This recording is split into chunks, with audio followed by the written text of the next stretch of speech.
Le vent et le lion, nouvelle de James McBride aux éditions Gallmeister. Monsieur P et le vent. Chapitre 1. La 24e heure. Je suis un lion. Je vis dans un zoo. Mais autrefois j'étais un lion libre et je ne l'ai jamais oublié. Il y a de ça bien des années, avant que je sois capturé et amené ici, j'ai connu un lion qui avait mangé un homme. Il s'appelait Box. J'ignore comment il en était venu à porter ce nom, vu que les lions ont leur propre nom à des fins qui leur sont propres, et ce nom-là était pour moi une cause de perplexité. Box est un nom humain, vous voyez, et il est tout à fait raisonnable de supposer que c'est un humain qui le lui avait donné. Quelle que soit la façon dont ça s'est passé et que Box ait eu une raison particulière de le dire ou de ne pas le dire, c'est pas mes oignons, car la plupart des lions savent que bien souvent ce qui vient de l'homme n'a pas d'utilité. Et aucune bête dans la jungle va se mettre à renifler quelque chose qui ne sert à rien. Surtout quelque chose d'aussi important qu'un nom, parce que les lions, ils ont des noms bien à eux et à personne d'autre. Du genre, le singe l'a roulé, ou sa femme rend pas visite, ou pue des pieds, ou bien lui fait pas confiance car elle a un fils, ou encore tête orange, et plein d'autres trucs comme ça. Par exemple, les humains m'appellent Al, mais mon vrai nom c'est ça va, ça vient. Aucun animal ayant toute sa tête oserait m'appeler Al, à moins d'avoir envie que je me tape ses boyaux au déjeuner. Mais Box, il s'est fait coller ce nom-là sur le dos d'une manière ou d'une autre. Ça a été sa première erreur, je crois. Prendre un nom donné par un homme alors qu'il avait déjà le sien qui lui venait de sa mère. Ben, tiens, au fait, j'ai jamais vraiment su le vrai nom de Box. J'ai jamais fait la bêtise de le lui demander non plus, parce que Box, c'était le vieux lion traditionnel. Il était plutôt rigide, pas du genre à bousculer ses vieilles habitudes, ni à se laisser emmerder par qui que ce soit. Du fait qu'il ne voulait pas démordre de sa routine, Box était incapable de s'adapter. Il n'aimait pas ce qui sortait de l'ordinaire. Fallait pas lui parler de springboks, de rhinocéros, d'autruches, de singes et toutes ces cochonneries. Ce qu'il voulait, lui, c'était du sang et des boyaux, pas de fioritures, du zèbre, du serpent, ce qu'il arrivait à attraper. C'était comme qui dirait un lion à l'ancienne. Il ne tuait pas beaucoup, mais ce qu'il tuait, il le dévorait. Et ce qu'il dévorait surtout, c'était des bêtes déjà grandes, comme ça les petites plus rares avaient le temps de grossir et de devenir meilleures à manger. Il ne gaspillait rien, pas plus le temps qu'autre chose. Alors, quand il m'a vu passer un jour, j'étais encore un petit lionceau à l'époque, et qu'il m'a dit « Assieds-toi une minute, faut que je te parle ». Je me suis assis pour l'écouter, parce que Box, fallait mieux pas l'ignorer. Bon, j'ai entendu raconter bien des histoires quand j'étais lionceau et que je me promenais en liberté là-bas dans les plaines d'Afrique, et un paquet d'entre elles étaient rien que des mensonges, vu que dans ce domaine, les animaux ne sont pas différents des hommes. L'histoire démarre d'une certaine façon, et 5 jours plus tard, il y a des branches et des feuilles qui ont poussé, et puis en moins de temps qu'il faut pour le dire, c'est devenu une montagne avec des grottes et des rochers partout, tellement que vous ne pouvez plus voir où ça commence ni où ça finit alors que vous êtes assis dessus. Mais cette histoire-là, c'est Box en personne qui me l'a rapportée, et Box n'était pas du genre à mentir. Je vous répète ce qu'il m'a dit. Un jour qu'il se promenait dans la jungle, il fut attaqué par un chasseur. L'homme le prit en défaut. Box était passé juste à côté de lui. Il n'avait rien senti, ni rien pressenti, rien du tout. L'homme avait bondi d'un buisson derrière Box, tenant une lance qui avait déjà sur elle l'odeur du lion mort. Il tenait Box à sa merci. Le vieux Box était foutu, déjà refroidi d'avance. Il ne pouvait plus rien faire. Box savait que sa grosse tête allait bientôt être accrochée à un mur dans la tanière de l'homme pour l'éternité, tandis que le type n'arrêterait pas de s'excuser auprès de Box et de toute sa parenté pour lui avoir ôté la vie et tout le Bataclan. Parce que c'était comme ça que ça se passait avec les chasseurs d'avant. Ils vous expédiaient dans le grand sommeil et remerciaient votre famille par la suite en priant et tout ça, et pour que vos âmes puissent vivre ensemble éternellement. et pendant ce temps-là, ils se servaient de vos griffes comme assiettes pour y déposer leurs brindilles qui fument. Box était coincé, alors il se dit « C'est une bonne journée pour mourir ». Puis il se tourna vers l'homme et se prépara à fermer les yeux pour toujours. Mais cet homme savait des tas de choses, trop. Et au lieu de lancer sa sagaie quand Box se tourna vers lui, il s'adressa à lui en parler-pensée. Et devinez ce qu'il lui dit. Il lui dit ceci. « Je sais que ce n'est pas ta 24e heure. » Alors là, le vieux Box en resta baba. Je sais pas ce qu'il a le plus soufflé, entendre un homme s'exprimer en parler-pensée qui est le langage des animaux, ou bien un homme qui parle de la 24e heure. Box n'avait jamais vu ça, ni l'un ni l'autre, mais qu'un homme se mette à causer de la 24e heure lui fit voir la situation sous une lumière différente. Vous voyez, un lion ne mange qu'1 heure par jour. Les 23 heures restantes, généralement, on dort, on cherche à se divertir ou à baiser. C'est notre truc à nous. Les lions, c'est les ordres supérieurs. C'est comme ça que s'appellent tous les animaux. Être un ordre supérieur, la plupart du temps, c'est une vraie partie de plaisir, à part 1 ou 2 règles qu'il faut respecter. Mais pour ce groupe d'ordres supérieurs, je parle des lions, la règle de la 24e heure, c'est la ligne de démarcation. Vous voyez, nous sommes inoffensifs 23 heures par jour. Vous pouvez faire tout ce que vous voulez autour du roi de la jungle tout au long de ces 23 heures. Organiser un bal, écrire des lettres à votre tata, enlever vos vêtements et vous mettre à danser tout nu, on s'en fiche. Mais pendant la 24e heure, 7 heures uniquement, nous on mange. Il ne faut pas vous trouver dans les parages à ce moment-là. Vous pouvez aller jouer aux cartes ou rendre visite à votre tata Thelma de l'autre côté de la forêt, ou bien tout ce que vont faire les humains et qui sont mauvais pendant ce temps-là. Box, qui était vieux et qui était vieux jeu, restait estomaqué par cette histoire. Il ne savait vraiment pas quoi faire. D'abord, entendre un homme bavarder en parler-pensée de cette manière, ensuite l'entendre discuter de la 24e heure, tout ça flanqua une frousse bleue à Box. Alors il dit « Pardon ?» « Tu m'as bien entendu, répondit l'homme dans un parler-pensée des plus clairs. Je sais que ce n'est pas ta 24e heure.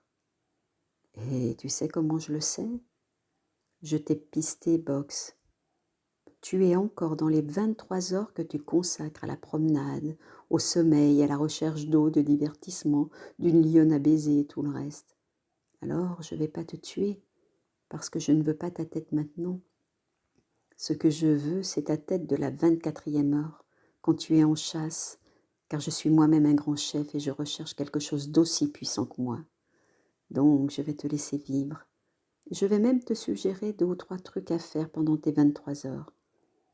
Parce que tu vois, j'ai beaucoup voyagé et je sais des tas de choses et je peux te conseiller. Après avoir donné une petite tape amicale sur l'épaule de Box, il lui tourna le dos. C'est à cet instant que Box lui sauta dessus. Il fit tomber l'homme. Il attrapa sa lance avec ses dents et enfonça la pointe dans le sol de manière à laisser le bâton bien droit. Puis il prit le chasseur dans sa gueule et le balançant de droite à gauche, il le frappa violemment contre la lance. Il battit l'homme avec son propre bâton, et il battit le bâton avec l'homme. Et quand il en eut terminé, il le projeta par terre et se mit à le déchiqueter. Il lui ouvrit le ventre et d'un coup de griffe sur le visage, il le tua. Puis il le mangea, une bonne partie du moins, et dormit 2 jours d'une traite sans se réveiller. Bien des fois, j'ai pensé à Box, tandis que j'étais là dans cette cage à faire les 100 pas, nuit et jour, année après année, réfléchissant à toute cette histoire. Ce chasseur n'avait fait aucun mal au vieux Box. L'homme le tenait à sa merci et ne l'avait pas tué. Il avait même proposé de le conseiller sur la manière de profiter de son temps libre. Et malgré cela, le vieux Box l'avait tué. Vous savez pourquoi ? Parce qu'il s'était senti insulté, voyez. Si l'homme était reparti sans rien dire, Box aurait poursuivi son chemin dans la jungle et se serait occupé de ses affaires. Mais il avait fallu que cet homme se retourne et dise à un ordre supérieur, un lion adulte, ce qu'il avait en tête. Box n'avait pas du tout envie d'entendre cet humain le définir, lui dire qui il était, quels étaient ses plans et ce qu'il était censé faire de ses 23 heures libres, ni comment l'homme avait fait pour savoir tout ce que Box était censé faire pendant ces 23 heures. C'était à Box de faire ce qui lui plaisait de ces 23 heures. Et tant que l'homme ne faisait pas l'imbécile au cours de cette 24e heure magique, cette heure unique où rien dans le monde n'est à l'abri d'un lion qui doit manger, il n'avait rien à craindre. Mais il s'était mêlé des affaires de Box en parlant de ces 23 autres heures, lui disant ce qu'il pourrait faire de son temps, comment il était censé dormir et tout le reste. Il avait considéré la 24e heure de Box comme si c'était la sienne. Eh bien, Box n'avait pas aimé ça. Il s'était dit que si l'homme se croyait important au point de décider de sa 24e heure, il pourrait bientôt avoir aussi envie de lui dire comment compter ses 23 heures libres, et puis lui dire comment occuper sa 22e heure, et la 21e, et ainsi de suite. Alors Box l'avait liquidé. Il l'avait battu avec son propre bâton et l'avait expédié au pays du grand somme, parce qu'il savait que l'homme ne tarderait pas à lui dire ce qu'il devait faire de l'unique heure pendant laquelle il mangeait, et de toutes les autres heures. Plus tard, j'ai demandé à Box. Un homme, quand il parle, ça ressemble à quoi? Car en ce qui me concernait, je ne m'étais jamais entretenue avec un humain. Oh, difficile à supporter. Et quel goût ça a aussi, j'ai demandé, car j'en avais jamais mangé non plus. Il m'a répondu, ça a le goût du poulet. Je me souviens comment je me suis fait capturer. J'étais tapie dans les hautes herbes, je guettais une antilope chevreuil qui s'était un peu éloignée de son troupeau. J'essayais de trouver un angle d'approche pour bondir avant qu'elle ne détecte mon odeur portée par le vent, car ces créatures sont capables de sentir un paix à 300 mètres de distance et elles sont rapides comme l'éclair. J'étais recroquevillée à 4 pattes, prête à jaillir, et puis j'ai entendu un pan, et je me suis retrouvée ici. Ah, c'était pas si terrible de se faire prendre comme ça, comparé à la façon dont certains pensionnaires d'ici se sont fait mettre le grappin dessus. Ma copine, elle se gratte le derrière. C'est la jaguar noire femelle qui vit de l'autre côté du couloir en face de moi. Elle dit qu'ils l'ont poursuivie pendant 4 jours au cours d'une tempête au Brésil avant de pouvoir l'attraper. Ils lui ont tiré 8 fléchettes dans le cul, à ce qu'elle prétend. J'aurais pu m'en sortir s'il n'y avait pas eu la dernière qu'elle dit. Bah, on ne peut pas trop faire confiance à Gratte. Elle aime se pavaner et raconter des cracks. En plus, elle se lèche et se gratte sans arrêt au mauvais endroit pendant qu'elle nous sort ses bobards et tout ça. Bon, ils lui ont tiré dessus 4 fois, pas plus, moi je dis. Je suis un lion, je sais de quoi je parle, bon sang. L'un des inconvénients qu'il y a à être dans cet endroit, mis à part le plus évident, c'est que l'ordre hiérarchique qui existe dans la nature est complètement chamboulé. Ici, vous avez des pigeons qui disent à des singes ce qu'ils doivent faire. Vous avez des girafes qui passent des accords avec des tigres, vous avez des anguilles, des poissons, des dindes, des canards et toutes sortes d'étrangers qui vivent à côté les uns des autres et ils sont tous prêts à dénoncer leurs voisins pour une croûte de pain. Ici, personne n'a d'utilité dans la vie. Les ordres supérieurs, quand ils n'ont pas d'utilité, ils sont comme les hommes.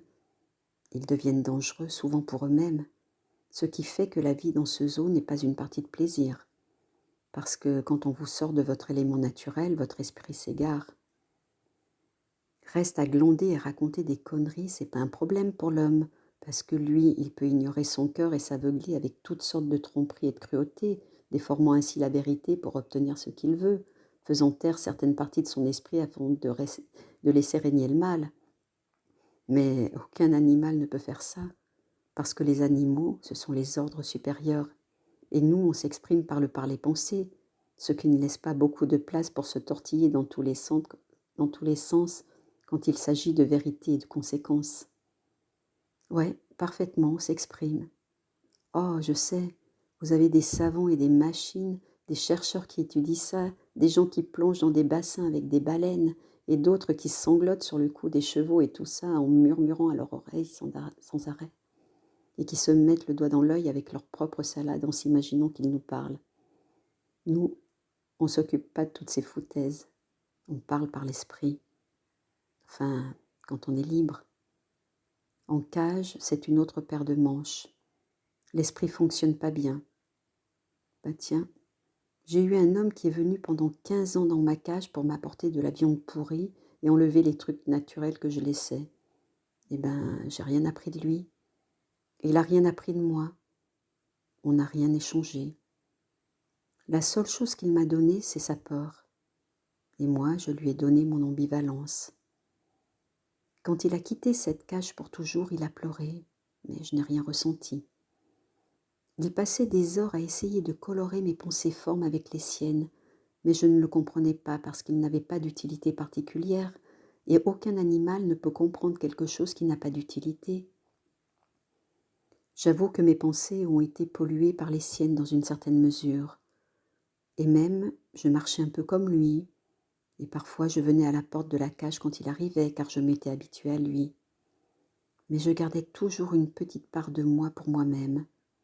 Ça me permettait de rester libre à l'intérieur, de me souvenir de certaines choses telles que Box et ce qu'il disait sur l'homme, et je pouvais entendre toutes les autres pensées formes que les animaux expriment parfois ici, parce que même si ça manquait de naturel, on parlait. Le silence, c'est quelque chose qui n'existe pas dans un zoo. D'ailleurs, c'est ce qu'il y a de pire ici. C'est pas la cage ni la nourriture, c'est le bruit. Vous avez des chouettes qui se mettent à hurler en voyant leur reflet dans un miroir. Vous avez des chimpanzés qui s'égosillent à propos de pièces pleines de pélicans morts, des rats libres qui braillent comme des dingues et lancent des menaces parce qu'ils courent en liberté. Vous avez des mères qui brament le nom de leur enfant disparu depuis 20 lunes. Tout le monde cherche à gagner quelque chose. Tout le monde est prêt à tuer son voisin pour un morceau de viande avariée. Tout le monde essaie de sortir, de rentrer, de circuler, d'aller ailleurs, l'esprit tellement tendu que le parler-pensée général devient une sorte de grondement, et on a du mal à le comprendre aussi clairement qu'en pleine nature. Le résultat, c'est que votre esprit ne peut plus penser correctement à l'instant où vous mettez les pieds dans le zoo, parce que le bruit du chagrin est insupportable. Alors, vous coupez le son. C'est ce qui s'est passé avec moi, comme avec tous ceux qui sont ici, jusqu'à l'arrivée de Monsieur P. Je ne sais pas pourquoi il est venu ici. D'après une rumeur qui m'est parvenue, il aurait travaillé dans un cirque avant de débarquer aussi au zoo, mais elle se frotte la tête, c'est une vieille figurille, affirme qu'elle se souvient que petit enfant, Monsieur P venait en visite au zoo alors qu'elle-même n'était qu'un bébé gorille. C'est pas impossible, vu que Frotte est le plus vieil animal du zoo et cette femelle est très respectée dans cet endroit car elle n'est pas portée au mensonge. Elle a dit que le vrai nom de Monsieur P, c'est Peter, et qu'à l'époque, il n'était qu'un minuscule gamin palichon avec des cheveux qui poussaient sur sa tête comme de l'herbe jaune, et que tout petit, il connaissait déjà les attitudes, les gestes et les expressions faciales des animaux, avant même de savoir quel animal il singeait. Il hurlait comme une anchi et ronronnait comme un bébé léopard, le tout en parler-pensée. Il était doué en langue, dit Frotte. Ces deux-là discutent beaucoup ensemble. Frotte, elle a un petit penchant pour les malodorants. Les malodorants, c'est les humains. Au fait, je ne sais pas pourquoi on les appelle les malodorants, pas plus pourquoi, je ne sais, on nous appelle les ordres supérieurs. Ça a quelque chose à voir avec le fait que les animaux utilisent le parler-pensée, alors que les malodorants s'expriment avec leur langue qui dit une chose pendant que leur cœur en dit une autre. Un jour, M. P m'a raconté cette histoire au sujet d'un malodorant nommé Adam et de sa femme qui avait accepté une pomme donnée par un serpent, et ça avait bousillé le monde des malodorants à tout jamais. Mais Irvine, un boa constrictor qui vit ici au zoo, s'est senti insulté et il l'a mal pris. Enfin, quel que soit l'endroit d'où il est venu, M. P est tombé sur une montagne d'emmerde en débarquant ici. Vous voyez, à ce moment-là, on observait une sorte de silence parlé général qui était né d'une dispute entre une grenouille mal nommée « Il flaire la viande » et une baleine femelle qui vit là-bas, plus loin dans le monde aquatique. Son vrai nom, c'est « Elle souffle encore plus d'huile », mais nous, on l'appelle simplement « Souffle de l'huile » pour faire court. Ça fait un bail que je connais Souffle de l'huile, et Flair aussi, même si je n'apprécie pas beaucoup les grenouilles globalement. Je fais pas partie de ces lions mangeurs de grenouilles. C'est juste que j'ai jamais beaucoup aimé les grenouilles, les crocodiles et les créatures aquatiques quand j'étais en liberté. Je n'ai jamais mangé une vraie grenouille vivante qu'une seule fois dans ma vie. J'étais tombée sur ce mâle par hasard au bord d'un étang appelé Rencontre des eaux. Je l'ai avalé en vitesse avant que sa femme me voie. J'en avais jamais consommé avant ça. J'ai pas été emballée par le goût non plus.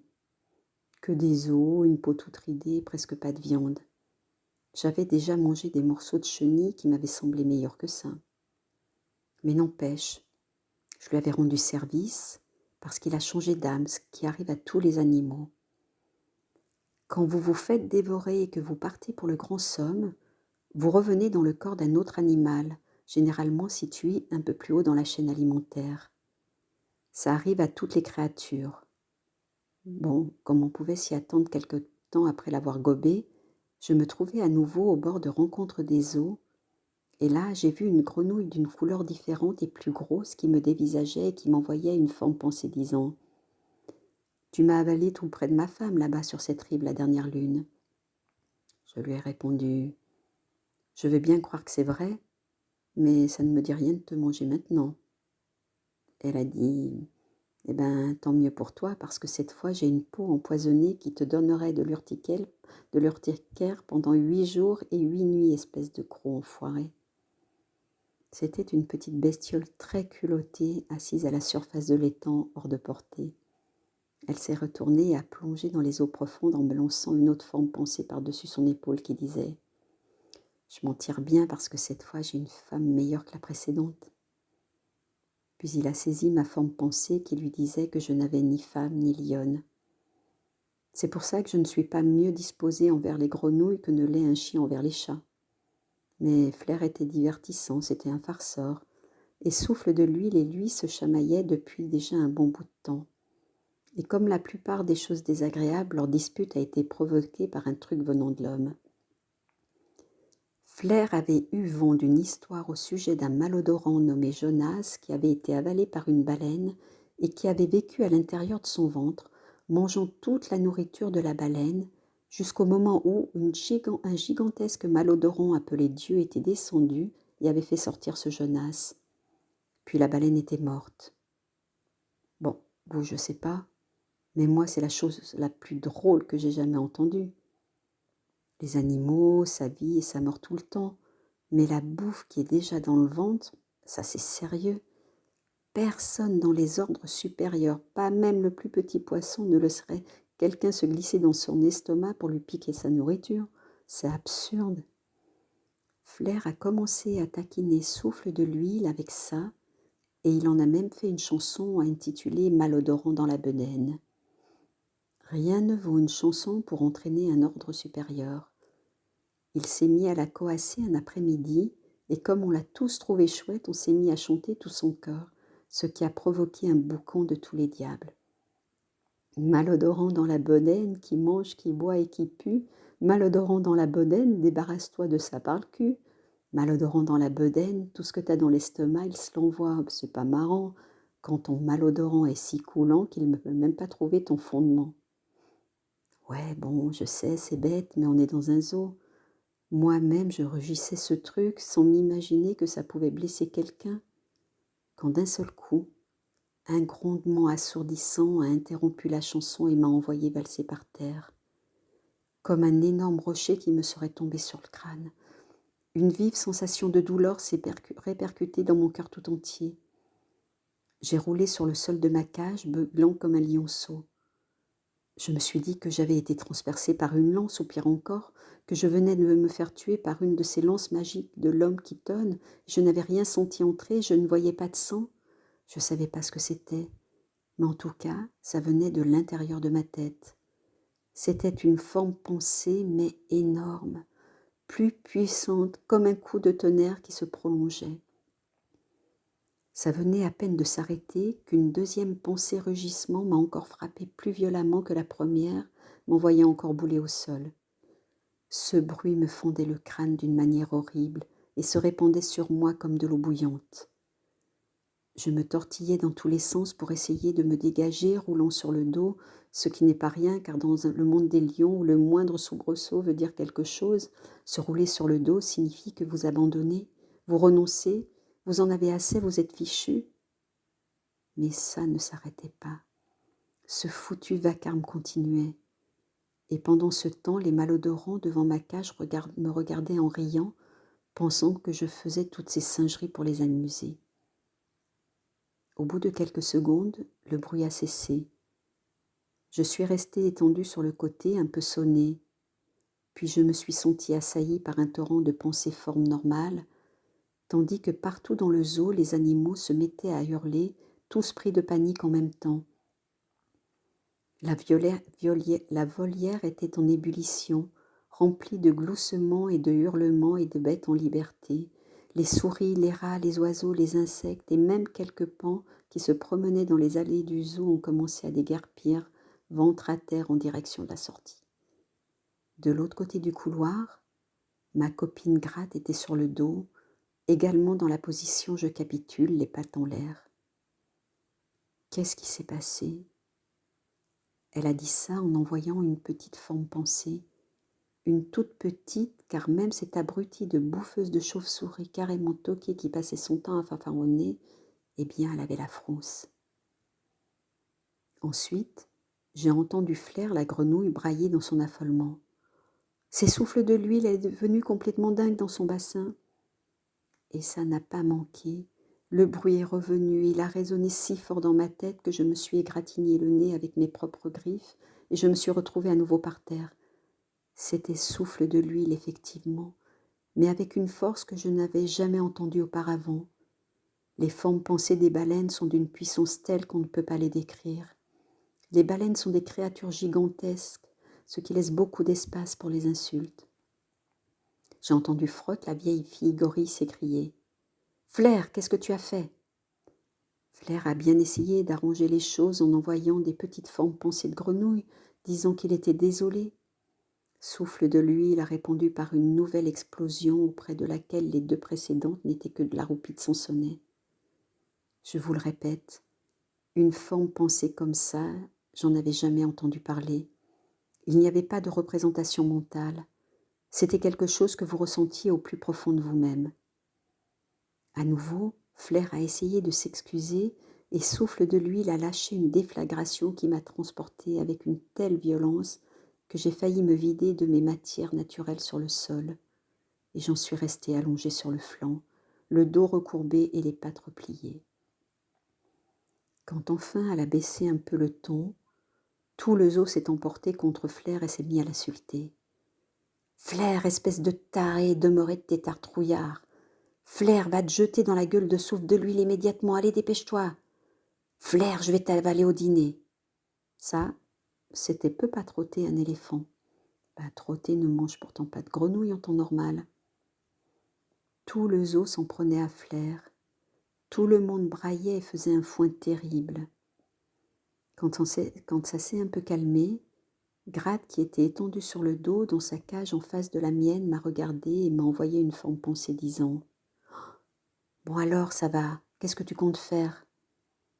Évidemment, ici c'est seulement en cas de problème que je suis le roi de la jungle.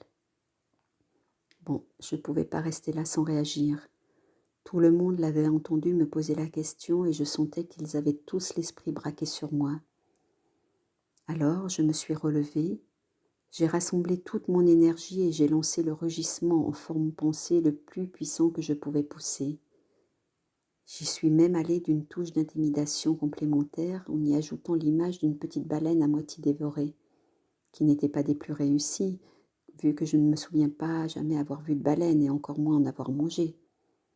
Pas plus que je ne me souviens avoir jamais changé d'âme et être devenue baleine.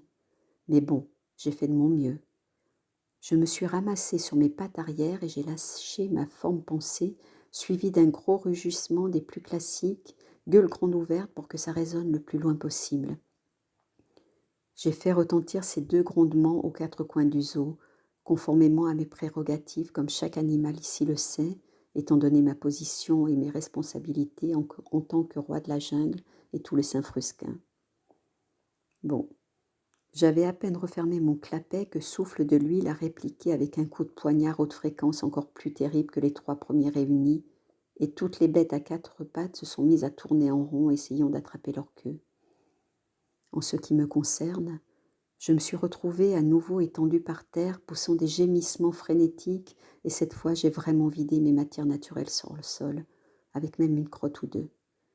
J'ai pas pu m'en empêcher, ce qui n'a pas beaucoup d'importance puisque de toute façon je n'ai pas à les enfouir dans le sol. Mais c'était quand même gênant vu que c'était moi qui avais causé ce désagrément supplémentaire. D'ailleurs, j'ai pas été le seul à laisser échapper mes matières parce que ça hurlait partout à cause de la douleur. Je me souviens m'être dit « C'est une bonne journée pour mourir ». C'est ce que disent tous les ordres supérieurs quand les ennuis s'abattent sur eux par paquets de 3, ou bien quand ils sont sur le point de passer l'arme à gauche à la suite d'une bêtise, ou après avoir croqué l'animal qu'il fallait pas, ou avoir fait le malin avec l'homme à qui il faut pas se fier quand il a dans les mains sa griffe magique qui fait boum. C'était terrible parce que souffle de l'huile avait vraiment mis le paquet. Heureusement, la déflagration n'a duré qu'1 minute ou 2, mais c'était bien suffisant. Après ça, j'ai bouclé mon esprit, et tout le monde en a fait autant, et tous on s'est mis à n'avoir que des pensées profondes. C'est dû par les pensées personnelles que les autres ne peuvent pas deviner. Et on est resté coincés comme ça un bon moment. Si on essayait de parler entre nous, elle nous assommait. Si on essayait de lui parler, elle nous assommait. Je m'efforçais de trouver un moyen d'apaiser ce souffle encore plus d'huile, comme par exemple demander à un vieux grand-père rat libre qu'on appelle Négro et qui a une petite dette envers moi de se glisser dans la maison des grenouilles, coller un bon vieux une deux à flair et l'expédier à Patresse. Mais les bêtes en liberté s'étaient éclipsées depuis longtemps, quand Souffle de l'huile a commencé son cirque, et Négro ainsi que toute sa famille de rats avaient filé comme les autres. C'est juste à cette époque que Monsieur P a débarqué. La première fois que je l'ai vu, c'était la nuit. Il venait toujours la nuit. La seule fois où je l'ai vu le jour, c'était à la fin, quand les choses ont salement dérapé. Mais généralement, Monsieur P était un malodorant nocturne, pas comme les autres. Il se tenait devant la cage de gratte, portant des pelures vertes avec des rabats qui couvrent tout le temps les malodorants qui travaillent aux zoos. C'était un petit malodorant, plutôt âgé pour un gardien de zoo, avec une paire de verres supplémentaires sur les yeux que les humains utilisent pour les aider à bien voir. Il s'est faufilé sans bruit jusqu'à la barrière devant la cage de gratte. Il est passé par-dessus et il a collé sa tête entre les barreaux, ce qui est un truc dingue à faire si cette espèce de panthère noire est de mauvaise humeur. Puis il a dit « Salut là-dedans ». Gratte l'a regardé, puis elle m'a lancé un coup d'œil avant de le regarder à nouveau. « Salut là-dedans, Monsieur P a répété. En forme pensée, parfaitement claire. Il n'a pas dit un mot en langage humain, juste des pensées. Gratte a cligné des yeux plusieurs fois de suite. Alors Monsieur P a dit « Comment ça va aujourd'hui ?» Sur ma vie, je vous jure que ça s'est passé comme ça, et si je mens, vous pouvez mettre le feu à ma queue et l'étirer pour me la passer autour des épaules. C'était la première fois que j'entendais un malodorant s'exprimer en parler-pensée. J'avais du mal à le croire. Alors je me suis redressée sur mes pattes de derrière et appuyée contre les barreaux de ma cage pour regarder. Je ne me souciais même pas de la douleur que cette position me causait dans les pattes. Il avait une voix de forme pensée comme j'en avais jamais entendue avant. Elle ressemblait pas à celle d'un animal. On la sentait légère et aérienne. Les formes qu'il faisait étaient un peu brouillées et grossières, comme celles que ferait un petit lionceau. Il était là, la tête entre les barreaux, souriant et montrant les dents tandis qu'il parlait animal. C'était une chose incroyable, du jamais vu. Un malodorant qui discutait sans bouger les mâchoires, montrant juste les dents et débitant son parler-pensée de bébé rudimentaire. Gratte le regardait fixement, figé, clignant simplement des yeux. Je sentais que tout le monde prêtait l'oreille. « N'aie pas peur, dit Monsieur P à Gratte. Est-ce que tu pratiques le parler-pensée » Évidemment, j'ai tout de suite vu que Gratte se trouvait dans une situation difficile. Si elle disait quelque chose en parler-pensée, souffle encore plus d'huile pourrait envoyer une décharge capable de faire tomber les dents de tout le monde dans les parages. D'un autre côté, personne n'avait jamais parlé à un malodorant jusque-là et c'était un truc extraordinaire. Alors, ce qu'elle a fait, elle a hoché la tête. Monsieur P a relevé la réponse tout de suite et il a dit avec une grande gentillesse : « Faut pas être timide. Je m'appelle Monsieur P, je viens d'arriver ici. Et toi, tu t'appelles comment ?» Gratte l'a scruté à nouveau pendant 1 minute, puis elle s'est passé une patte sur le visage et elle a regardé ailleurs. Cette femelle jaguar, c'est une sacrée peau de vache quand elle veut. Monsieur P l'a observé et il a poussé un profond soupir. Que c'est triste. J'avais bien entendu dire que certains ordres supérieurs vivent dans des eaux depuis si longtemps qu'ils ont oublié le parler-penser. Mais je ne croyais pas que c'était vrai. Mais ça semble si tranquille ici. Il a jeté un regard malheureux vers Gratte. Quel dommage! Une créature si belle, si séduisante. Cette diablesse vaniteuse de Gratte a souri. Monsieur P s'est mis à rire. Allez, dis-moi maintenant, tu t'appelles comment ? Plus tard, il y en a quelques-uns qui ont critiqué Gratte pour ce qu'elle avait fait, parce qu'on est des animaux des ordres supérieurs vivant selon les ordres de la vie, et on a des obligations envers les choses et les bêtes qui ont une utilité, et personne n'a jamais dit que ça incluait le fait de parler aux malodorants par l'esprit. Ça semble pas naturel. D'ailleurs, si ça l'était, les malodorants auraient été capables de produire des formes pensées depuis belle lurette. Mais je crois que Gratte ne savait pas ce qu'elle était sur le point de faire. Et pas un d'entre nous ne le savait, et comme je l'ai dit à Gratte par la suite, à sa place, j'aurais fait la même chose. Alors voilà ce qu'elle a fait. Elle a contracté son visage, les poils de son dos se sont dressés, et en fermant les yeux, elle a murmuré son nom, tout doucement. Je me suis préparée, il ne s'est rien passé. Monsieur P a dit « Quoi ?» Gratte a ouvert les yeux. Voyant qu'elle était encore entière, elle a ouvert son esprit pour envoyer une deuxième pensée-image avec son nom dedans. Elle n'avait pas encore fini que souffle de l'huile nous expédiait un nouveau coup de poignard. J'ai eu l'impression qu'une centaine de lances s'enfonçaient dans mes yeux et ça a été le noir complet pendant 1 minute. Quand je suis revenue à moi, j'ai vu Monsieur P étendu sur le dos, se tenant les oreilles devant la cage de Gratte. Il avait été soulevé et carrément projeté par-dessus la barrière. J'entendais des hurlements en provenance de tous les coins du zoo, et malgré le martèlement dans ma tête et le flou de ma vision, j'ai aperçu Gratte en train de se rouler sur le sol de sa cage, et j'ai compris qu'elle devait bien regretter ce qu'elle avait fait. J'ai essayé de mettre la tête dans le coin de ma propre cage, espérant soulager ma douleur, la queue se balançant en l'air et le derrière découvert, mais ça ne m'a fait aucun bien. Souffle encore plus d'huile avait donné libre cours à sa rage et elle continuait. Finalement, elle a arrêté à ce moment-là. Monsieur P, qui était sur le dos, s'est assis. Les verres supplémentaires qu'il avait devant les yeux avaient été arrachés. La toison sur le sommet de son crâne était toute hérissée. Il s'est relevé lentement, se déplaçant d'abord à 4 pattes comme un animal jusqu'à ce qu'il ait trouvé ses fenêtres pour ses yeux. Il les a posées sur son nez, s'est mis debout et a secoué la tête pour éclaircir les idées. D'où Jésus, c'était une baleine ? Gratte s'est gardée de produire une autre forme pensée. Elle a hoché la tête. Monsieur P est parti. Je ne sais pas ce qui s'est passé entre Monsieur P et souffle encore plus d'huile cette nuit-là. Frotte la figurine nous a raconté plus tard que Monsieur P avait enfilé une drôle de peau pour couvrir son corps nu de malodorant et qu'il a plongé dans le bassin de la baleine pour une conversation à corps ouvert. Ensuite, il est allé voir Flair qui avait tout déclenché et il s'est entretenu en privé avec lui d'une manière dont les malodorants sont seuls capables, j'imagine.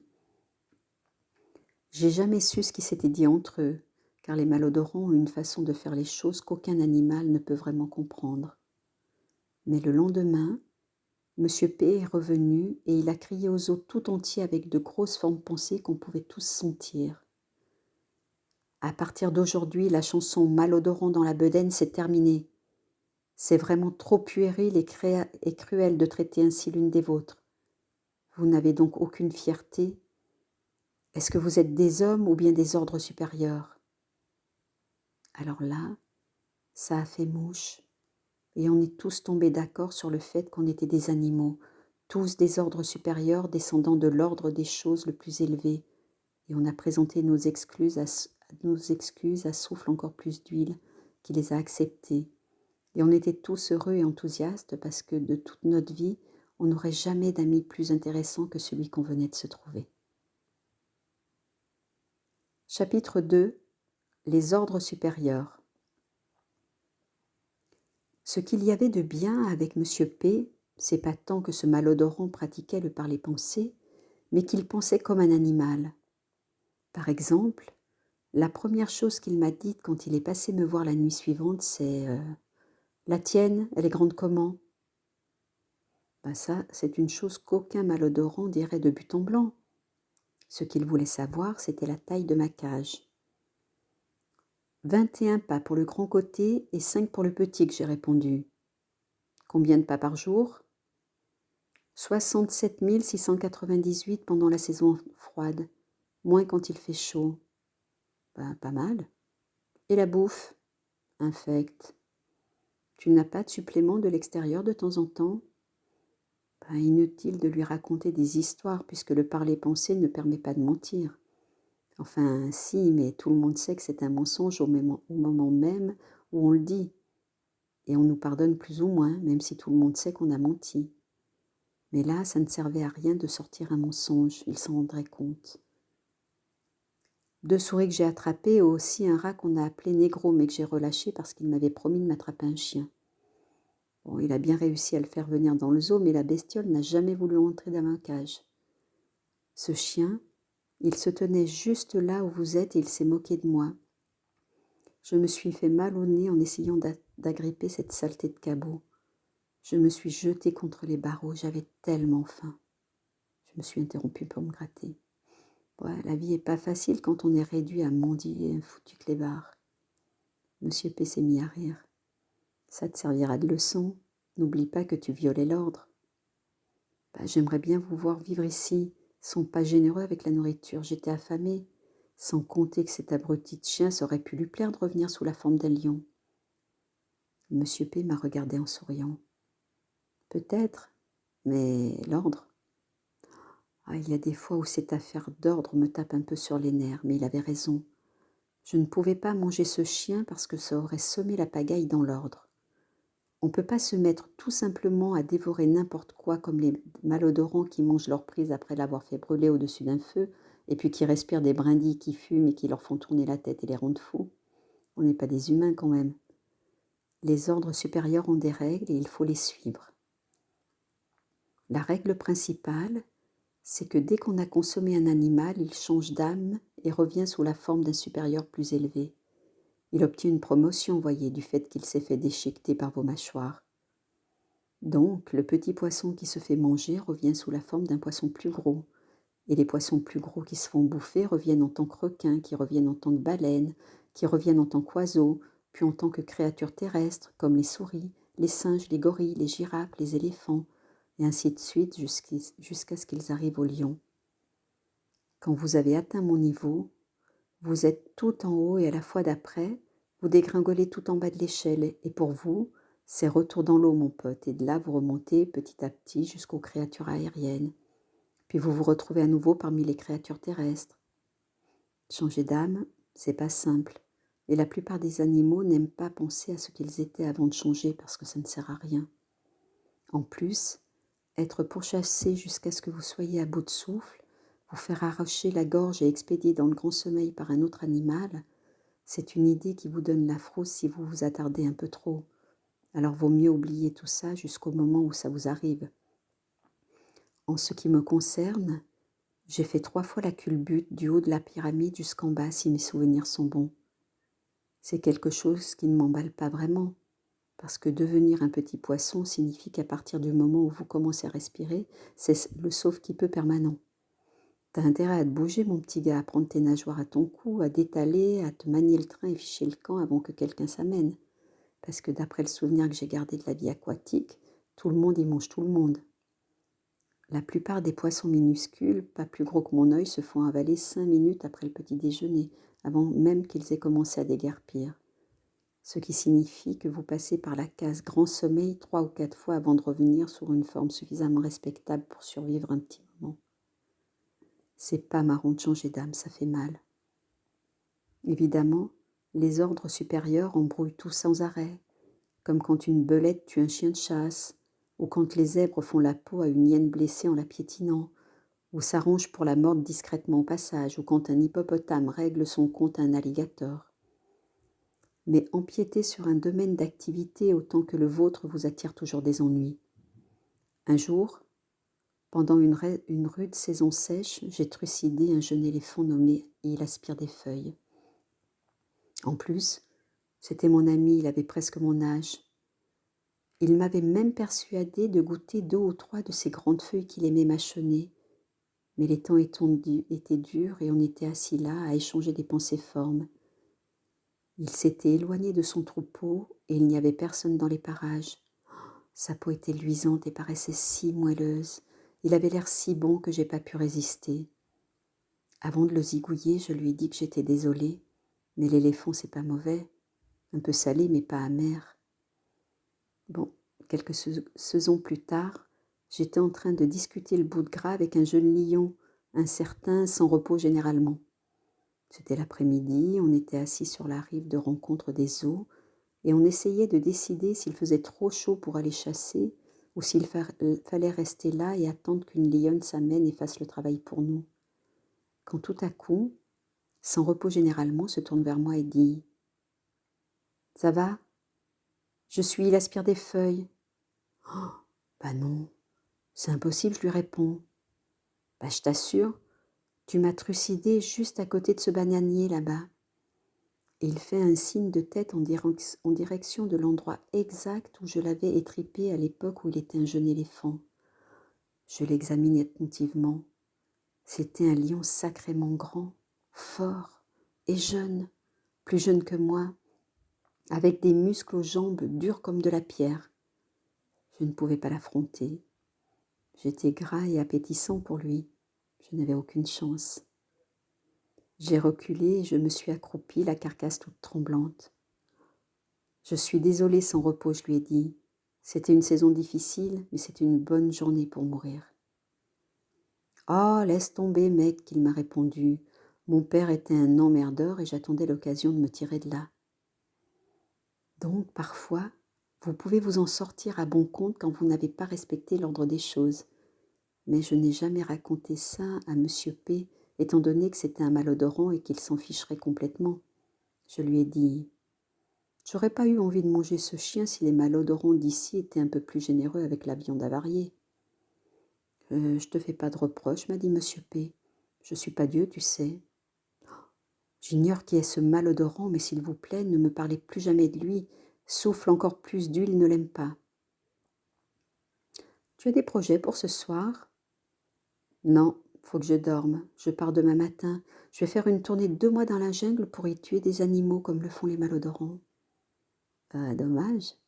On se retrouve tous devant la cage de frotte ce soir pour une fashion me. Tout le monde est invité. J'ai failli tomber à la renverse, mais comme il était nouveau, je suis restée assis en silence et j'ai rien laissé paraître. Je n'ai pas réussi à atteindre l'âge que j'ai, même ici dans un zoo, en me conduisant comme un imbécile. Mais là, son annonce était plus tentante qu'un quartier de viande fraîche. Un fashion me, c'est une sorte de défilé de mode, vous voyez. Aucun animal ne peut résister à l'envie de se montrer aux autres animaux. Mais encore une fois, j'ai rien laissé paraître. J'ai pris un air détaché pour demander « Devant la cage de frotte ?»« Oui, tout le monde est invité. Toi, Gratte, tout le monde. Devant la cage de frotte dans la maison des singes. » Je sais où Frotte habite, que je lui ai dit. Bon, alors tu viens ? Vous dites que c'est un fashion me, ici, à l'intérieur du zoo ? Exactement. Vous plaisantez ? Comment je fais pour sortir ? Mais j'ai les clés, a répondu Monsieur P en faisant cliqueter un trousseau de clés comme ceux que portent les malodorants aux zoo. Mais chasse interdite, hein ? Il a ajouté d'un ton sec. Je suis sérieux. Et que du parler-pensée, pas de rugissement sonore. Oh, nom de Dieu, j'ai rugi tout haut. Je viens de dire, pas de rugissement sonore, tu veux que ça se sache? Non, non, faut pas que ça se sache. Et n'oublie pas, chasse interdite. Il m'a regardé fixement d'un air sévère. Bien sûr, camarade, j'ai répondu. Je peux pas manger d'ordre supérieur ici. Plus personne ne voudrait me parler. Il a hoché la tête en souriant. Je lui ai demandé. Je peux y aller quand? Ben maintenant. Tout de suite? Ben oui, tout de suite. Ben alors, qu'est-ce qu'on attend? J'ai bondi jusqu'à la porte de ma cage, et puis tout d'un coup, j'ai réalisé. Je me suis arrêtée net, je me suis rassis.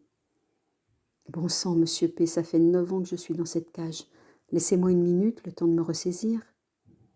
Ben, prends ton temps, mais j'ai d'autres animaux à voir. Si tu veux sortir ce soir, tu n'as qu'à appeler Paré vieux. Je lui ai donné un double des clés. Paré, c'est un singe. Après ça, monsieur P est parti. Je suis restée assis un moment, puis j'ai jeté un coup d'œil à Gratte. J'ai rassemblé une forme pensée que je lui ai envoyée. « Hé Gratte, t'as entendu ça ?» ?»« Ouais, elle a répondu en se grattant. »« Je peux sortir, ma belle ?»« Ouais, moi aussi. » On est resté silencieux un instant. « Hé, je lui ai dit sur un ton joué, on peut aller se balader dans le zoo, toi et moi ?»« Ouais. »« On peut sortir de ces cages tout de suite ?»« Ouais. »« Quand on veut. Il n'y a qu'à appeler Paré, il ouvre les portes et on est dehors, toi et moi. On va pouvoir se balader, tout équipé. On a encore toutes nos dents, sentir l'herbe renifler un peu partout. Ouais. Regarder les oiseaux. Ouais. Repérer quelques cachettes peut-être. Ouais. Chasser un petit peu. On fera comme si M. P n'avait rien dit. On chassera un petit truc, une souris ou deux. Ouais, elle a répondu. J'avais le cœur qui battait tellement fort que je le sentais dans mes pieds. Bon alors Jaguar, qu'est-ce que tu attends? Ben, je t'attends, lion. Nom de Dieu, pareil, j'ai rugi de toute la force de mon parler-pensée. Oui, chef. Sa voix de forme pensée me parvenait faiblement dans le lointain. Amène-toi par ici et fais-nous sortir, grattez-moi. Va falloir patienter 5 minutes, ça va. Je suis occupée avec la serrure de frotte. Je te donne 3 minutes, pas plus, mon gars. Sinon, je me farcis ta peau noire. Et mon nom, c'est ça va, ça vient, monsieur. Bien pour toi compris. Bien, monsieur, viens, j'arrive tout de suite. Ce qu'il y a de bien dans le fait de savoir qu'on va sortir, c'est qu'on peut être à nouveau le roi. Les autres font attention quand ils savent que vous n'êtes plus derrière les barreaux. Gratte et moi, on n'avait pas de difficulté pour savoir où il fallait aller, vu que Frotte envoie des images pensées de la maison des singes dans tout le zoo depuis une éternité. Mais voir un endroit dans les images pensées et s'y rendre dans un zoo une fois que vous êtes libre et hors de votre cage, c'est 2 choses différentes. Si vous n'avez rien qui vous y encourage et si vous n'avez pas le cœur bien accroché, vous ne pouvez pas y arriver. Je n'avais jamais connu une tristesse aussi grande que celle qui m'a envahie quand j'ai passé le nez dehors, en dehors de la maison des lions pour la première fois. Et je me suis rendu compte que le lieu où je vivais n'était pas du tout un zoo, mais plutôt une prison que l'homme avait construite pour lui-même. La vue des arbres, des allées, la désolation qui flottait dans l'air à travers tout le zoo nous a figés sur place à la porte. Impossible de bouger parce que le zoo offre un spectacle d'une laideur incroyable. L'odeur, celle des toilettes des animaux qui ne peuvent pas aller là où leurs besoins naturels se mélangeraient à l'air, au sable et à la terre, d'où chaque chose est issue, avait disparu. À la place, l'empreinte de l'homme était partout, un mélange d'objets rigides et de lumière, des sentiers qui menaient à des barrières solides et fixes où tout était ordonné, numéroté, placé ici et là dans l'ordre et par série, des cages, des boîtes, des carrés, des lignes, des animaux enfermés ici, des hommes enfermés là. Rien n'était circulaire. Tout conduisait à quelque chose avec des pointes, des barrières et de l'ordre. À ce moment-là, j'ai compris que l'homme est enfermé comme les animaux. Il n'est pas libre. C'était ça le pire, je me suis dit, alors que j'étais là immobile et que je ressentais l'immense tristesse qui étouffait cet endroit. À cet instant, j'ai eu pitié de l'homme, tandis que son épouvantable puanteur me frappait les narines. Tout ce que j'avais devant moi était planifié, propre. Allez par-ci, allez par-là, abritez-vous ici, vous avez une lumière là, pas de but, pas de terre, pas de rocher, pas de plaine, pas de plaisir. Tout était lisse à l'exception d'une plante par-ci, par-là. La vie souterraine avait disparu, évacuée pour toujours. Je n'avais jamais éprouvé une aussi grande tristesse. Ça nous a littéralement sciés, Gratte et moi. On avait une frousse telle qu'on ne pouvait plus faire un pas. On s'est attardé sur le seuil de la maison des lions, n'osant pas nous en éloigner. Pareil vieux, le singe était assis en haut de la porte, juste au-dessus de nous, et en nous voyant hésiter, il nous a dit « Je sais, ça demande un peu de temps pour s'y habituer. » Mais est-ce que l'homme vit comme ça partout dans le monde, je lui ai demandé. Je sais pas, monsieur vient, il faut que j'aille en libérer d'autres. Et il a disparu. Gratte et moi, on est restés à l'entrée à tout examiner, et finalement, elle a passé la tête à l'extérieur, puis elle a posé une patte dehors et elle a dit « Ça a l'air normal. » J'ai eu un peu honte. Je l'ai écartée pour sortir à l'air libre et elle m'a suivie. On a passé quelques instants là, toujours secoués, parce que le côté sacré de la liberté, c'est quelque chose que vous ressentez, vous ne le voyez pas nécessairement, mais là, il était carrément absent. On avait peur de bouger, mais j'ai fini par faire quelques bonds pour aller me cacher derrière un fourré et elle m'a suivi. Tout le long du chemin jusqu'à la maison des singes, on s'est tapi derrière les buissons et les arbres parce que la puanteur de l'homme devenait de plus en plus épouvantable à mesure qu'on avançait. Et ça aussi, ça signifiait « attention, danger ». Mais ça valait le coup quand on est arrivé chez Frotte, et j'ai dû garder la tête baissée, vu que je suis un lion et tout ça, parce que je n'avais pas envie que les ordres supérieurs voient le roi pleurer comme peut pas trotter l'éléphant, et toutes ces bêtes sensibles pathétiques, telles que ces hippopotames qui sanglotaient comme une bande de bébés et qui sentaient bon, du fait qu'ils étaient loin de leur trou d'eau. Toutes les bêtes nous avaient attendus, sachant qu'un défilé de mode, c'est pas de la petite bière, et que le roi de la jungle se doit de présider. Les lions, c'est le dessus du panier quand il s'agit de montrer comment on sait grogner, renifler, péter et rugir, tout en exhibant notre fourrure brillante. Mais la plupart des autres ne sont pas loin. Tous ces animaux qui se tenaient autour de nous étaient gonflés à bloc et prêts à se pavaner et à plastronner. Ils étaient d'espèces différentes, mais cela n'avait aucune importance. Un fashion me, c'est pour tout le monde. Bien sûr, la plupart du temps, la parade se limite à votre espèce, mais on avait eu quelques fashion me multi-espèces aussi autrefois dans la jungle, généralement en cas d'urgence, par exemple lorsque l'ordre était chamboulé par une créature qui avait franchi les limites d'un côté ou de l'autre, comme à la fois où un babouin nommé Grognard s'était mis à tuer tout ce qui passait à sa portée parce qu'un malodorant lui avait tiré dessus mais ne l'avait pas complètement trucidé. On s'est mis à plusieurs pour le poursuivre et l'attraper. Je me souviens, on venait de le clouer au sol et on s'apprêtait à l'endormir pour de bon, et à cet instant, je me suis sentie désolée pour lui. Je lui ai dit « Il n'y a rien de personnel, grognard ». Il a levé les yeux et il m'a répondu de façon très claire « Je comprends, ça va ». Puis il est mort et on l'a mangé. Bon, quoi qu'il en soit, c'était noir de monde. Il y avait des flamants roses, des girafes, des ponts, des cerfs, des loups et l'unique tigresse, boudeuse, venue de la maison des lions.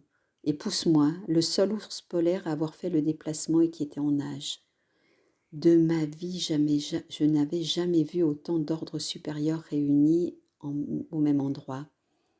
Il y avait des animaux que j'entendais discuter en parler penser depuis des années mais que je n'avais jamais aperçus. Ça me donnait une faim de loup de voir les zèbres gambader un peu partout, car j'ai un petit faible pour ces bêtes à la chair délicieuse.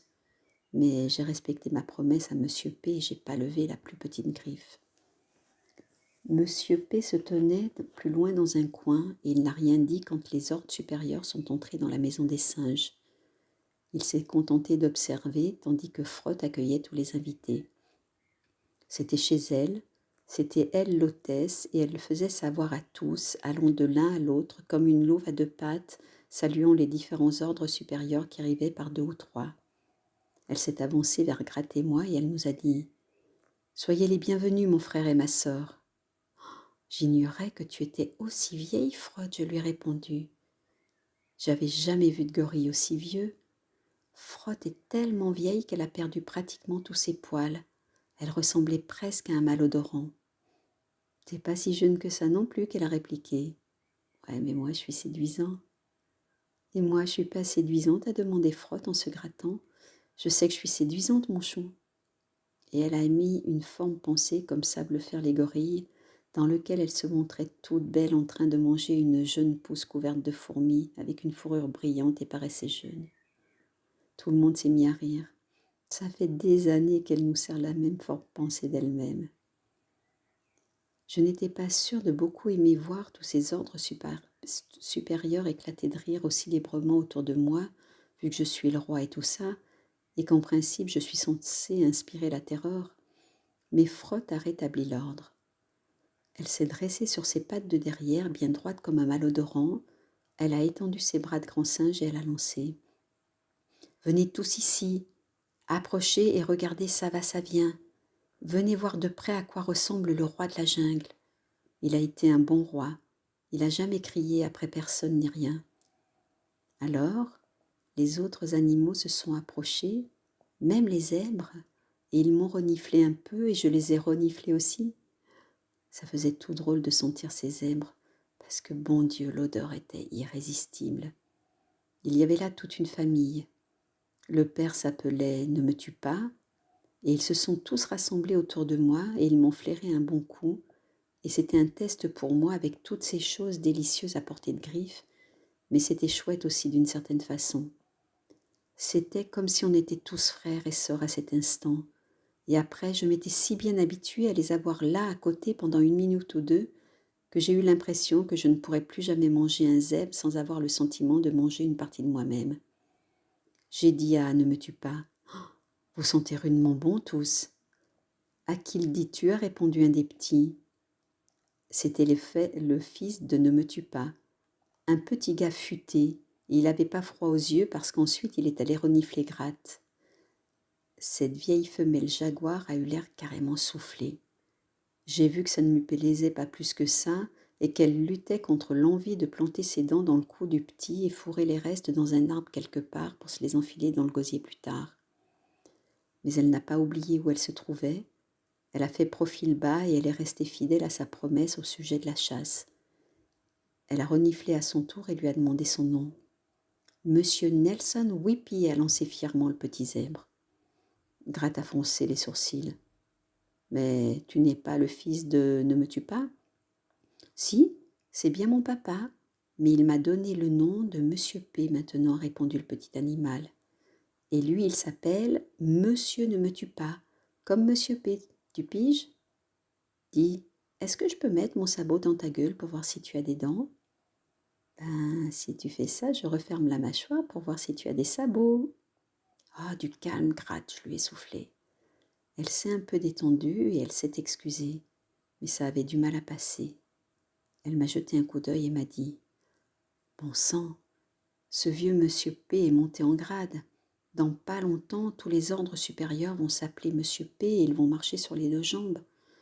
Pourquoi faut-il que l'homme prenne toujours le contrôle de tout ?»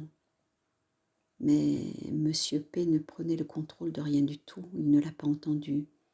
Il était à l'écart, seul dans un coin de la maison des singes, observant la scène du haut d'une branche dans l'une des cages ouvertes, et il avait ce petit sourire caractéristique des malodorants.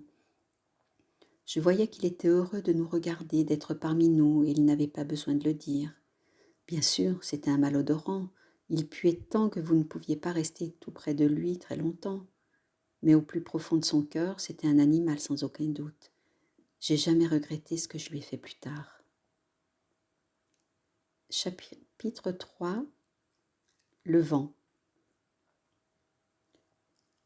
Au cours des 4 années que Monsieur P a passé ici au zoo, il y avait des fois où Paresse amenait devant ma cage avec les clés pour me laisser sortir, et je lui disais que ça ne m'intéressait pas, mais ça n'arrivait pas souvent.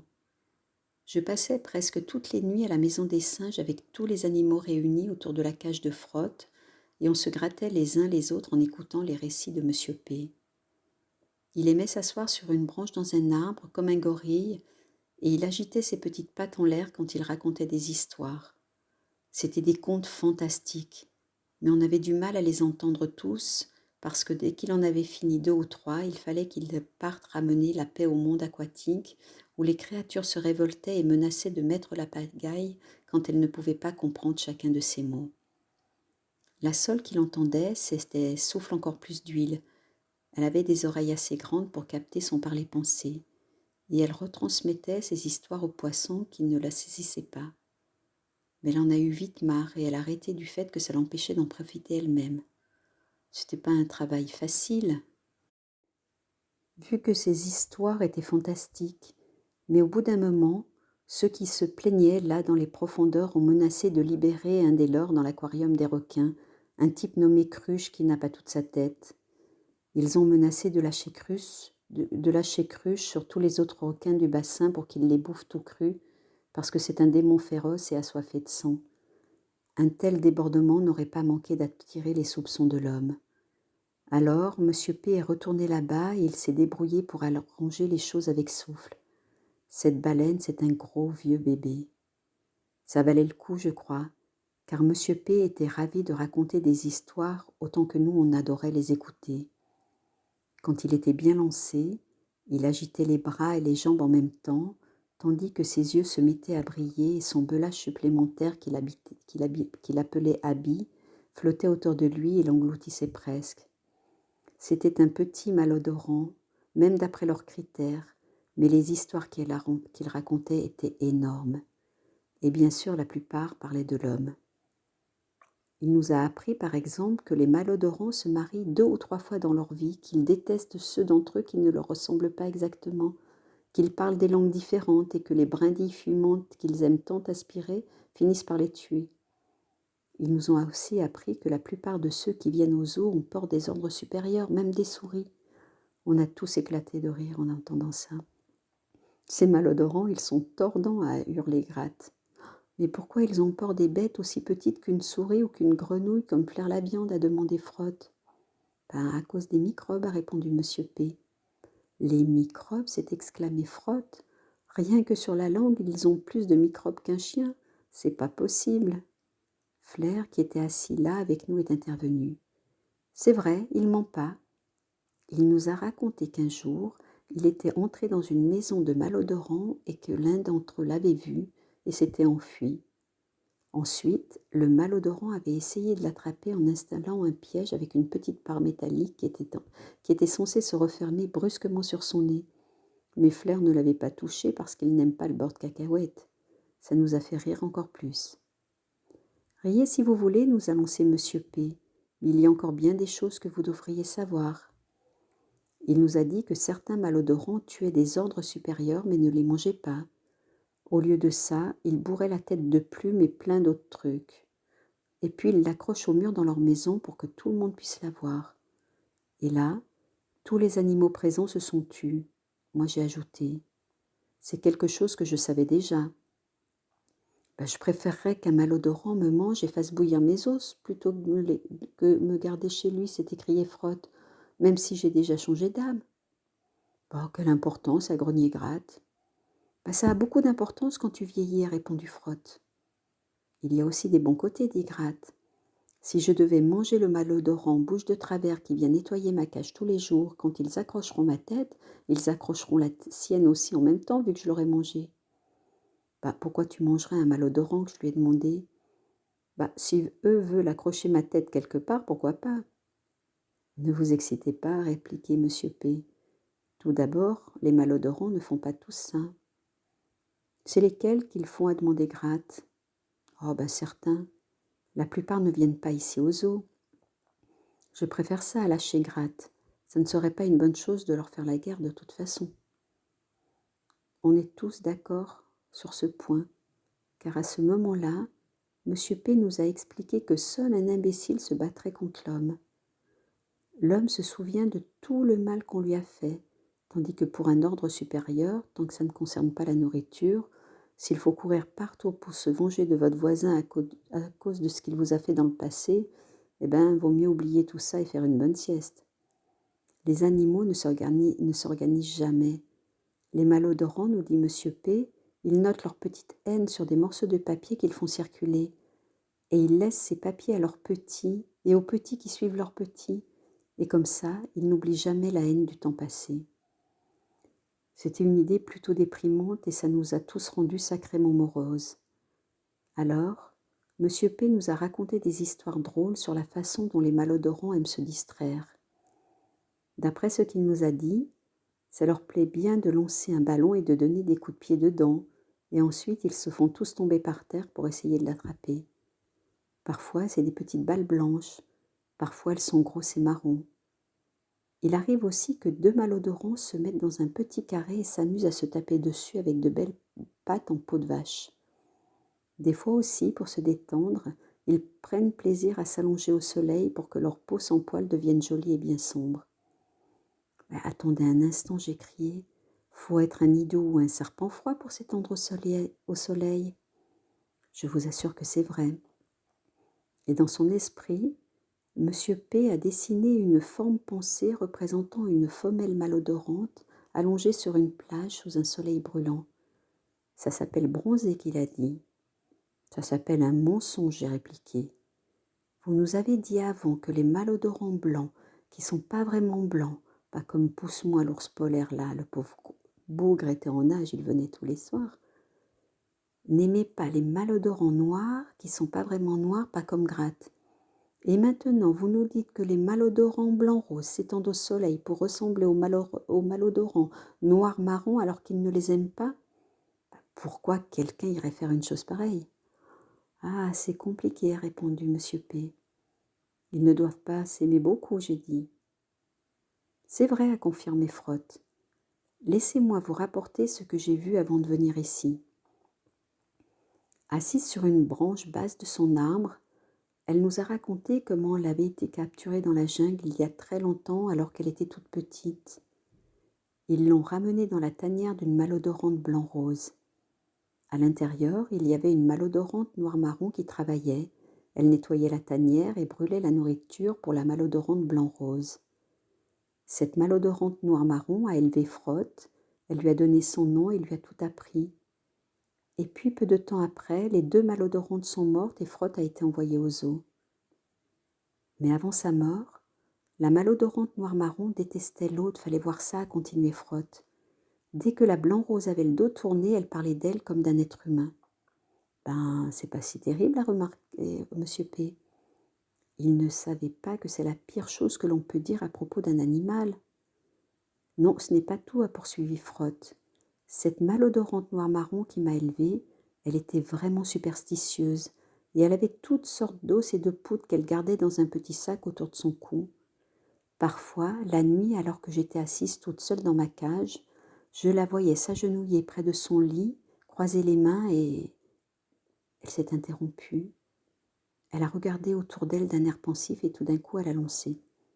Oubliez tout ça. Elle s'est accroupie, une expression de frayeur sur le visage. Changeons de sujet. Mais maintenant, tous ceux qui étaient assis en demi-cercle autour d'elle étaient fascinés et tous se sont mis à pousser des hurlements de protestation. « Finis ton histoire, Frotte. T'arrêtes pas comme ça, gorille. Allez, déballe. » Frotte a jeté un regard circulaire effrayé. « Je peux pas. » Gratte, qui était allongée sur une haute branche au-dessus de la tête de Frotte, s'est laissé balancer, accroché par les pattes de devant. « Frotte, souviens-toi de la fois où tu m'as demandé de crier comme un chimpanzé pour que ce grand singe Mingo qu'ils avaient mené ici pour s'accoupler avec toi se détende et se mette à rire. Je l'ai fait, oui ou non ? » Ah, son visage était tellement laid qu'il aurait pu faire cailler une vache entière, a répliqué Frotte. Je suis bien contente de ne pas m'être accouplée avec lui. Ben, c'est aussi un peu grâce à moi, remarquait Gratte. Ben, comment ça ? Ben, j'ai dit que je le tuerais. Alors le zoo s'est débarrassé de lui. Gratte, j'ai protesté, t'es aussi menteuse qu'un chien. T'as jamais pipé mot à un malodorant ou que ce soit avant l'arrivée de Monsieur P ici. Cette foutue femelle m'a ignorée. Elle était aussi fuyante et insaisissable que de la morve, et elle n'hésitait pas à mentir comme un arracheur de dents pour obtenir satisfaction. « Sois sympa, Frotte, elle a dit, finis ton histoire. J'aime quand ça se termine bien. Ben là, tu vas pas aimer. Pourquoi? Ben je peux pas dire pourquoi, j'aurais jamais dû parler de ça. Je te donnerai une caisse de bananes alors, lâchait Monsieur P, parce que lui aussi il tenait absolument à entendre le reste. Le visage velu de Frott s'est plissé en une moue dubitative. Même pour une centaine de bananes, je n'ai pas envie de la raconter. Je sais pas ce qui m'a appris de parler comme ça. Ben, ça peut pas être si terrible que ça, je lui ai répondu. C'est ni bien ni mal, mais il y en a ici qui vont me haïr si je vous dis tout. Te haïr? Monsieur P était allongé par terre sur le flanc, juste sous la branche de Frott, et en entendant ça, il s'est relevé et lui a gentiment caressé le dessus de la tête. Il était dingue de cette vieille Frott, et elle avait un petit faible pour lui aussi. C'est l'homme qui éprouve de la haine, pas les animaux. Ça fait trop longtemps que tu es dans ce zoo, Frott. Qui pourrait haïr cette bonne vieille Frott? Te haïr parce que tu as peur de quelque chose? Mais on a tous peur de quelque chose. N'oublie pas que les peurs que tu gardes en toi te diminuent, mais quand tu les extériorises, elles disparaissent. Comment ça? Ben, une fois extirpées, tu peux les voir, tu peux t'en occuper, tu peux affronter ce qui est visible. C'est pour ça que tu les fais sortir à l'air libre. Ben, c'est justement de ça qu'il est question, elle a répondu. Quand j'ai entendu ça, j'ai eu un mauvais pressentiment et j'ai voulu ouvrir mon clapet à ce sujet, mais en moins de temps qu'il faut pour le dire, elle a pris une profonde inspiration et elle a lancé. Venez tous ici plus près. Tout le monde a fait cercle autour d'elle et elle a murmuré. Cette malodorante noire-marron, tous les soirs elle s'agenouillait près de son lit les mains jointes et elle parlait au vent. Oh, patatras. Un silence stupéfié s'en est suivi. Aucune forme pensée, aucun grognement, aucun ronchonnement, rien. Mais la vague de peur qui s'est mise à déferler sur nous était aussi perceptible que le brouillard dans la forêt. J'ai senti les poils de mon dos se hérisser et je me suis écriée. « Bon, ça suffit. J'ai écouté toutes ces histoires et maintenant j'en ai assez. Frott, tu es âgé, tu ne dois plus avoir toute ta tête pour parler de qui tu sais. » Mais je vous assure que c'est vrai, insistait Frott. Au moment où elle a dit ça, j'ai senti le sol trembler et j'ai vu Pousse-moi l'ours polaire s'en retourner vers son bassin. Il en avait assez entendu. Plusieurs animaux l'ont regardé partir et ont eu l'air prêts à le suivre. C'est pas possible, a lâché Gratte hargneusement. En plus, tu sais que le simple fait d'en parler est une insulte à l'ordre. Très juste, j'ai entendu quelqu'un dire. Et pas à pas, un guépard a bondi depuis le dernier rang des animaux réunis pour atterrir devant Frott. Je connais pas depuis son arrivée au zoo. Je vous garantis qu'il a mieux à faire que tomber amoureux de lui. Ce salopard a un cœur gros comme un petit pois arrivé à maturité. Cette créature abjecte mangerait les siens. Il s'est approché de Frott, grinçant des dents, la queue recourbée, les yeux lançant des éclairs et les poils de sa nuque dressés, il a balancé. Je devrais te virer à coups de griffes dans le cul pour avoir parlé de qui tu sais. Un instant, mon gars, je lui ai dit. Je me suis levée pour m'interposer entre lui et notre gorille. Écarte-toi, ça va, tu sais qu'elle a tort. Dans la jungle, oui, pas ici. La loi, c'est la loi, lion.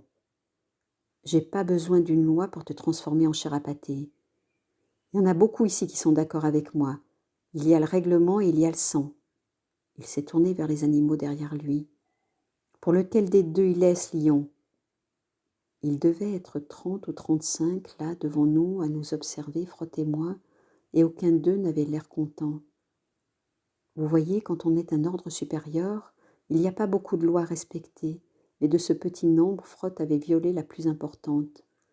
Quand vous appartenez à l'ordre supérieur, vous êtes autorisé à communiquer avec presque tout ce qui vit, si vous voulez, même si certains animaux se débrouillent mieux que d'autres. C'est pas facile de parler avec l'eau, mais les poissons y parviennent plutôt bien. La pluie est difficile à atteindre, mais je connais un serpent qui a réussi à le faire une fois. Le soleil, c'est pratiquement impossible. Les plantes, c'est facile, si vous êtes du genre herbivore et que, comme nous les carnivores, ça ne vous fait rien de mâchonner vos amis, et bien entendu, la plupart des ordres supérieurs peuvent lire le parler-pensée des autres ordres supérieurs. En termes de difficulté, je mettrai l'homme en tête de liste, parce que l'homme est un menteur et un imbécile. Mais au-dessus, il y a le vent. Il n'est pas possible de parler avec le vent. Le vent est différent de tout ce qui existe sur Terre. On peut très bien se blesser en essayant de parler avec le vent. Le vent peut entendre tout ce que vous dites, la moindre tension de votre cœur, la plus petite tache sur votre âme ne peuvent pas rester secret pour lui. On enseigne à toutes les créatures depuis leur naissance jusqu'au grand sommeil que le vent n'a aucun besoin d'elle pour lui-même parce que le vent est sacré. C'est la toute-puissance. Le vent contrôle tout, le soleil, les arbres, les fleurs, l'eau, la vie elle-même. C'est le vent qui apporte tout, le beau temps, le mauvais temps, le soleil, la pluie. On ne peut pas vivre sans eau, on ne peut pas vivre sans nourriture. Ce n'est pas une catastrophe de mourir par manque de l'un ou l'autre, parce que la vie n'est jamais définitivement terminée. Vous sombrez dans le sommeil et vous revenez. Mais que vous soyez en vie ou bien mort, endormi ou non, vous existez à l'intérieur du vent. Et quand vous êtes plongé dans le grand sommeil, il vous transporte dans sa poche jusqu'au moment où il décide de vous redéposer sur terre sous la forme de la prochaine chose. Vous ne pouvez pas être la prochaine chose tant que le vent ne l'a pas décidé. Quand j'étais tout petit, les vieux lions avaient coutume de dire que si vous menez une existence droite et irréprochable, le vent vous redéposera dans cette vie sous la forme de l'animal que vous désirez. Vous pourrez même être à nouveau un lion, directement, sans avoir tout à recommencer à partir du bas. Si vous faites un rêve pour demain, confiez-le au vent. Si vous avez gardé un rêve du passé, confiez-le au vent. Mais ne mentionnez jamais le vent, car personne ne revient d'avoir essayé de le traiter à la légère. Vous n'êtes plus rien si le vent se met en colère contre vous. Vous n'êtes plus que du vide à tout jamais. Fini, oublié à tout jamais. Frott avait franchi la ligne jaune et tous les animaux réunis ici le savaient. C'était pour cette raison qu'il restait là, nous entourant, Frott et moi, prêts à tuer. Et il l'aurait fait, je crois bien, si j'avais pas prévenu ce sale guépard, pas que j'accepterais aucune contestation de sa part à propos de Frott. Ça les a un peu refroidis, vu qu'ils étaient dans ce zoo depuis pas mal de temps et qu'ils n'étaient pas disposés à se battre, essayer de survivre en plein territoire appartenant à l'homme, et aucun d'eux ne connaissait la moindre cachette ni le moindre terrain de chasse, et je crois que c'est la seule chose qui les a empêchés de sauter sur ma carcasse. Pa a remarqué qu'il tardait à réagir à ses paroles et ça l'a calmé. Il a lâché. « Bon, d'accord, lion, mais souviens-toi que maintenant, tu traînes une casserole toi aussi. » En parlant de qui tu sais, Frott nous a mis tous dans de sales draps. Ça m'est égal de revenir sous forme de poisson ou de souris, mais j'ai pas envie de sortir du cercle et de n'être plus rien pour l'éternité. Il n'y a peut-être pas de crainte à avoir, je lui ai répondu avant de me tourner vers les autres.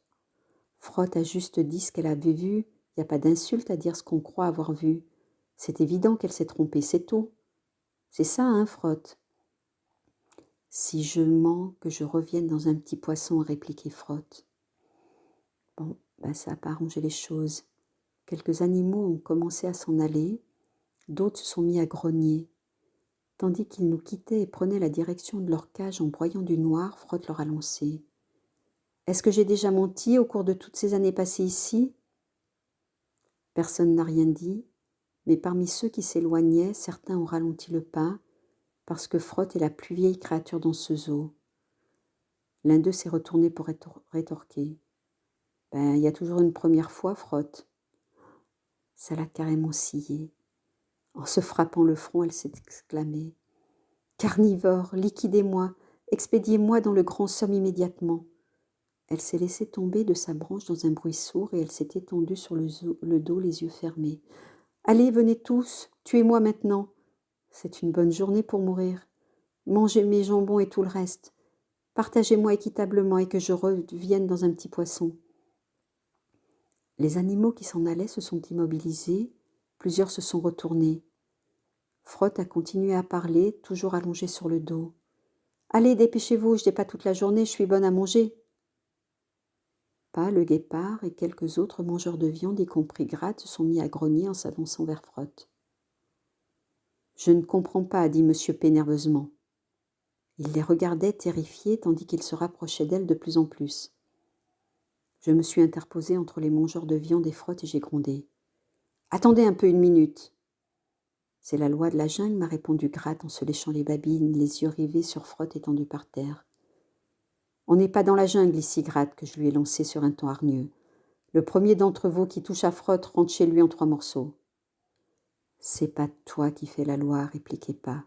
« Tais-toi et laisse-moi réfléchir un instant, sinon je t'arrache les boyaux. » C'était un peu une menace en l'air, vu qu'ils étaient plusieurs, là, avec 2 petits tigres et leur mère assez imposante. Pas lui-même, le guépard Gratte qui se défend pas mal quand elle est en colère, et 2 ou 3 éléphants qui avaient tous l'air contrariés. S'ils me sautaient dessus tous ensemble, je pourrais rien faire contre eux. Même un lion a des limites. Comme vous pouvez le voir, on était dans une situation plutôt délicate. Frotte pensait que personne la croyait et elle voulait qu'on la supprime pour qu'elle puisse plonger dans le grand somme avec honneur, ce qui est naturel pour un ordre supérieur qui se sent insulté ou qui veut tout simplement cesser de vivre pour une raison quelconque. Si un ordre supérieur demande à mourir, vous êtes obligé de lui donner satisfaction. Mais moi, j'étais pas prête à voir Frotte tirer sa révérence. En plus, on était en territoire inconnu, vu qu'on était là à discuter du vent dans un zoo au lieu d'être dehors à courir en liberté. Et ça, pour moi, ça faisait une grande différence. J'ai pris une profonde inspiration et j'ai rugi en parler pensée aussi fort que je pouvais. « Hé, souffle encore plus d'huile !» J'ai essayé de paraître aussi poli que possible en criant vers le monde aquatique. « Quoi ?» Ces formes pensées étaient d'une puissance formidable. « Écoute, souffle, rends-moi un service. On envisage de discuter de qui tu sais. Est-ce que tu voudrais bien, tu vois, si jamais tu entends quelque chose de dingue en parler pensée venant de l'extérieur, tu pourrais envoyer un grand coup de tonnerre, façon de expliquer les choses, intervenir pour nous ? » « Ok, tonna souffle. » C'était une baleine très raisonnable quand elle ne se sentait pas insultée. Je me suis dit que souffle pourrait dire au vent qu'on ne cherchait pas les ennuis. Je me suis retournée vers les autres. « Que personne ne touche à ce grand singe. Frotte, relève-toi et révèle-nous ce que tu sais. Il doit bien y avoir autre chose à dire, sinon tu n'aurais pas commencé à nous raconter. Je laisserai personne te liquider sur une simple supposition. » Frotte s'est redressée et constatant qu'elle n'était pas déchiquetée, elle a dit « Qu'est-ce qu'il y a à rajouter ?» Comme je l'ai dit, cette malodorante noire-marron s'agenouillait près de son lit tous les soirs. Elle joignait les mains et pendant un moment, elle parlait à ce malodorant qu'ils appellent Dieu.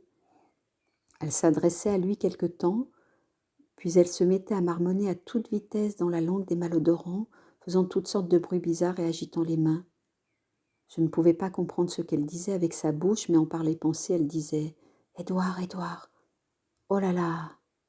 Ils avaient tous le souffle coupé. Et elle faisait ça pendant un sacré bout de temps, ajoutait Frotte. « Mais pourquoi ?» demandait Gratte. « Je ne sais pas. Elle faisait ça tous les soirs, et une fois le vent est venu dans la chambre et lui a parlé. Il a ouvert la fenêtre dans un grand fracas et il a hurlé à son oreille en par les pensées. « Arrête ces conneries !» Il a parlé si fort que ça a dû lui faire exploser le cerveau parce qu'elle est morte sur le coup, juste là sur le lit, les mains jointes. Et puis le vent m'a regardé et il m'a dit « Des questions ?» « Non, monsieur, » que je lui ai répondu. « Moi, c'est Frotte et je suis de passage ici contre ma volonté. Comme vous pouvez le voir, je suis dans une petite cage. J'ai rien à voir avec tout ça et c'est pas moi qui vous ai appelé. » Alors, il a regardé autour de lui dans la pièce un instant, puis d'un clignement d'œil, il a balayé tout ce qu'il y avait au mur. Ensuite, il m'a regardé et m'a demandé « Tu as le corps pur ?» « Oui, monsieur, j'ai répondu. »« Je peux vérifier ?» il a demandé. Je lui ai dit « Vérifiez tout ce que vous voulez. » Pas la peine qu'il m'a répondu, c'est déjà fait. Tu veux sortir d'ici ?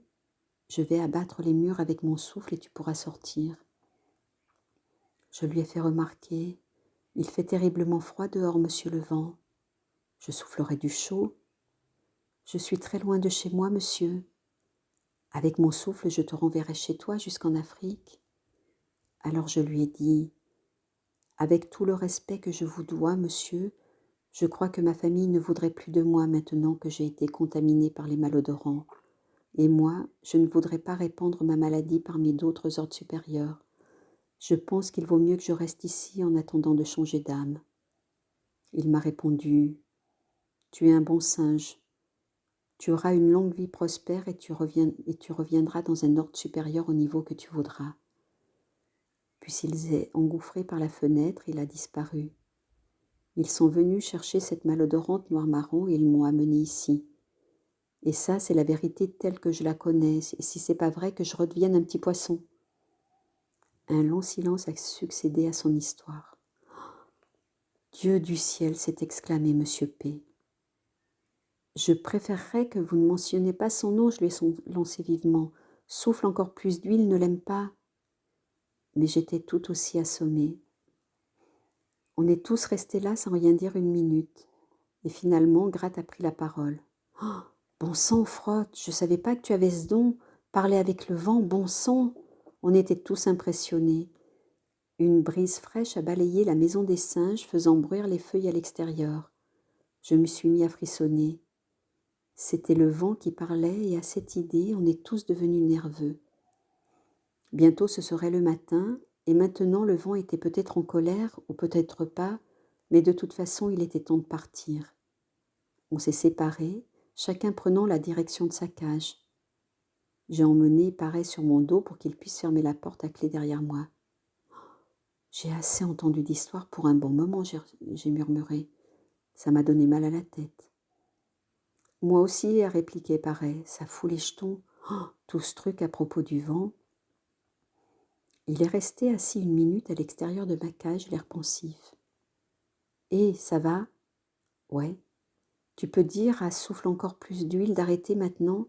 Tout son parler-penser m'a donné mal au crâne. Ah oui, je l'avais oublié. Elle continuait à vrombir. Pas étonnant que j'ai eu du mal à penser clairement. Eh, souffle, je lui ai hurlé. Oui, elle a claironné. Tu peux arrêter maintenant, merci. De rien. Il y eut comme un gémissement aigu quand elle a envoyé son redoutable parler-pensée. J'ai toujours bien aimé cette baleine. C'est vraiment une créature puissante et sympathique. Si jamais je rencontre le vent un jour et que j'ai eu l'occasion de faire mon choix, je demanderai à revenir dans l'un de ces cétacés. Chapitre 4. Frotte s'en va. Après cela, Monsieur P n'a plus jamais voulu parler des malodorants. Il voulait parler au vent. Même après avoir entendu l'histoire à donner la chair de poule racontée par Frotte, il y tenait encore. Il savait déjà parler aux ordres supérieurs. Maintenant, il voulait encore plus. C'est le problème avec les malodorants. Ils ont cette chose que les animaux n'ont pas, l'ambition. Il était vraiment obsédé par cette idée et il en parlait tout le temps. Évidemment, nous, on n'avait pas envie de se mêler de ça. Pas seulement parce qu'on avait peur, mais les animaux, vous savez, se désintéressent assez rapidement de tout ce qui n'a pas de rapport direct avec le fait de s'envoyer quelqu'un ou quelque chose dans leur petit gosier. Mais lui, il ne voulait pas laisser tomber. On se réunissait devant la cage de Frotte, on reniflait à droite et à gauche, on se racontait des blagues, et 5 minutes n'étaient pas passées que Monsieur P, assis sur une branche à côté de Frotte, remettait ça avec le vent. Parlant d'une seule voix qu'il disait « On va s'organiser, on va constituer des groupes d'études et des comités, on va étudier différentes façons de parler au vent. » « Ah non, ça va bien comme ça, Monsieur P, » on lui répondait. « Mais on pourrait chanter des chansons qui font revenir le vent. » « Non, il n'y a pas de chameaux ici, Monsieur P, c'est eux les meilleurs chanteurs. » « Et si on rédigeait un message comme une lettre ?»« C'est quoi ça ?» demanda quelqu'un, puis il changeait de sujet. « Et dites, vous connaissez l'histoire avec la souris, l'éléphant et la noix de coco ?» Bien sûr, ça ne faisait pas taire Monsieur P. Quand il était lancé, rien ne pouvait l'arrêter. En fin de compte, on en a eu tellement marre de l'entendre se lamenter là-dessus qu'un soir, un petit groupe d'entre nous est allé chez Frotte et on a fait un essai. Juste histoire de dire bonjour au vent et faire quelques remarques amicales. Vous voyez, on aimait bien Monsieur P et on a voulu lui faire plaisir parce que c'était un malodorant et par conséquent, il était ignorant de certaines choses. On espérait que le vent en tiendrait compte. C'était une idée stupide dès le départ, on le savait, mais on a quand même tenté le coup.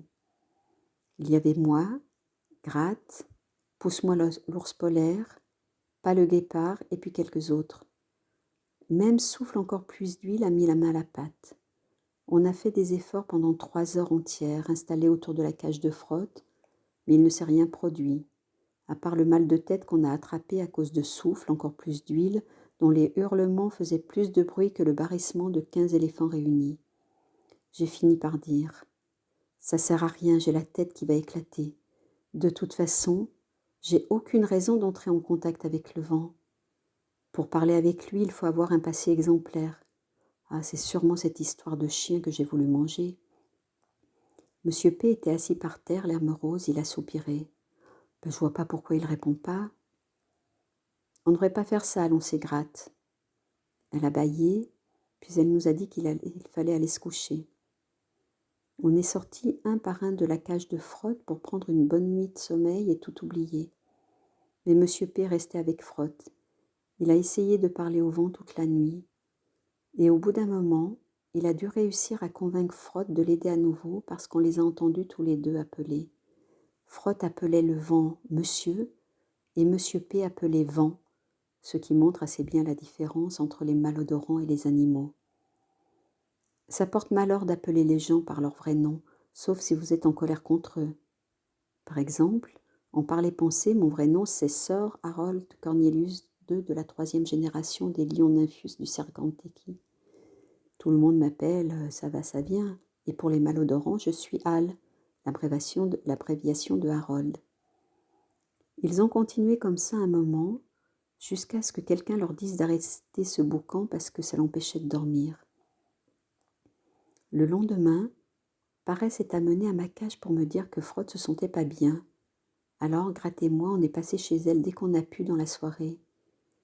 Ils étaient presque là tous quand on est arrivé, et j'ai pas eu besoin de regarder 2 fois la tête qu'il faisait pour comprendre que quelque chose n'allait pas. Frotte était étendu par terre, sur le dos. Ses yeux étaient exorbités et jaunes, et on aurait dit que quelqu'un avait aspiré tout l'air qu'elle avait dans la poitrine. Penché au-dessus d'elle, Monsieur P. lui caressait le visage, et il n'avait pas bonne mine non plus. Son visage de malodorant était allongé et tendu, d'un blanc presque pur. Sa peau flasque ne tenait pratiquement plus sur lui, et il puait comme puent les malodorants quand ils ne se sont pas lavé le cuir. En me voyant arriver, tout le monde s'est écarté. « Tout est de ma faute, a dit Monsieur P. Frotte est malade, j'ai répondu. C'est pas quelque chose de nouveau. Oh mon Dieu. S'il vous plaît, ne mentionnez pas ce nom, Souffle encore plus d'huile, ne l'aime pas.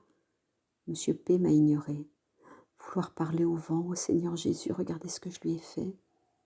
Et en baissant les yeux sur Frotte, il a envoyé en parler-pensée le message le plus étrange que j'ai jamais perçu. Ce n'étaient pas des mots, juste une forme pensée comparable à celle que les requins savaient émettre, sauf qu'elle était plus douce. On ne pouvait pas l'entendre, mais on pouvait la sentir en quelque sorte, comme si quelque chose à l'intérieur de sa poitrine était en train de fondre et de se dissoudre. Je me suis avancée jusqu'à Frotte et je l'ai reniflée. « Bon, ton odeur est normale.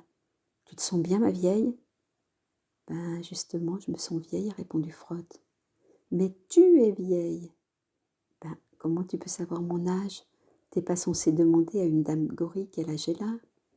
Je l'ai jamais fait, mais ça serait bien de le savoir maintenant. » « Assez vieille pour me sentir fatiguée, ça va. Bon sang, qu'est-ce que j'ai sommeil. Il y a un bruit dans mes oreilles, si fort, tu l'entends aussi, ça fait... J'entends rien. Viens, mets ta tête près de la mienne, écoute. J'ai approché ma tête tout près de la sienne et j'ai écouté.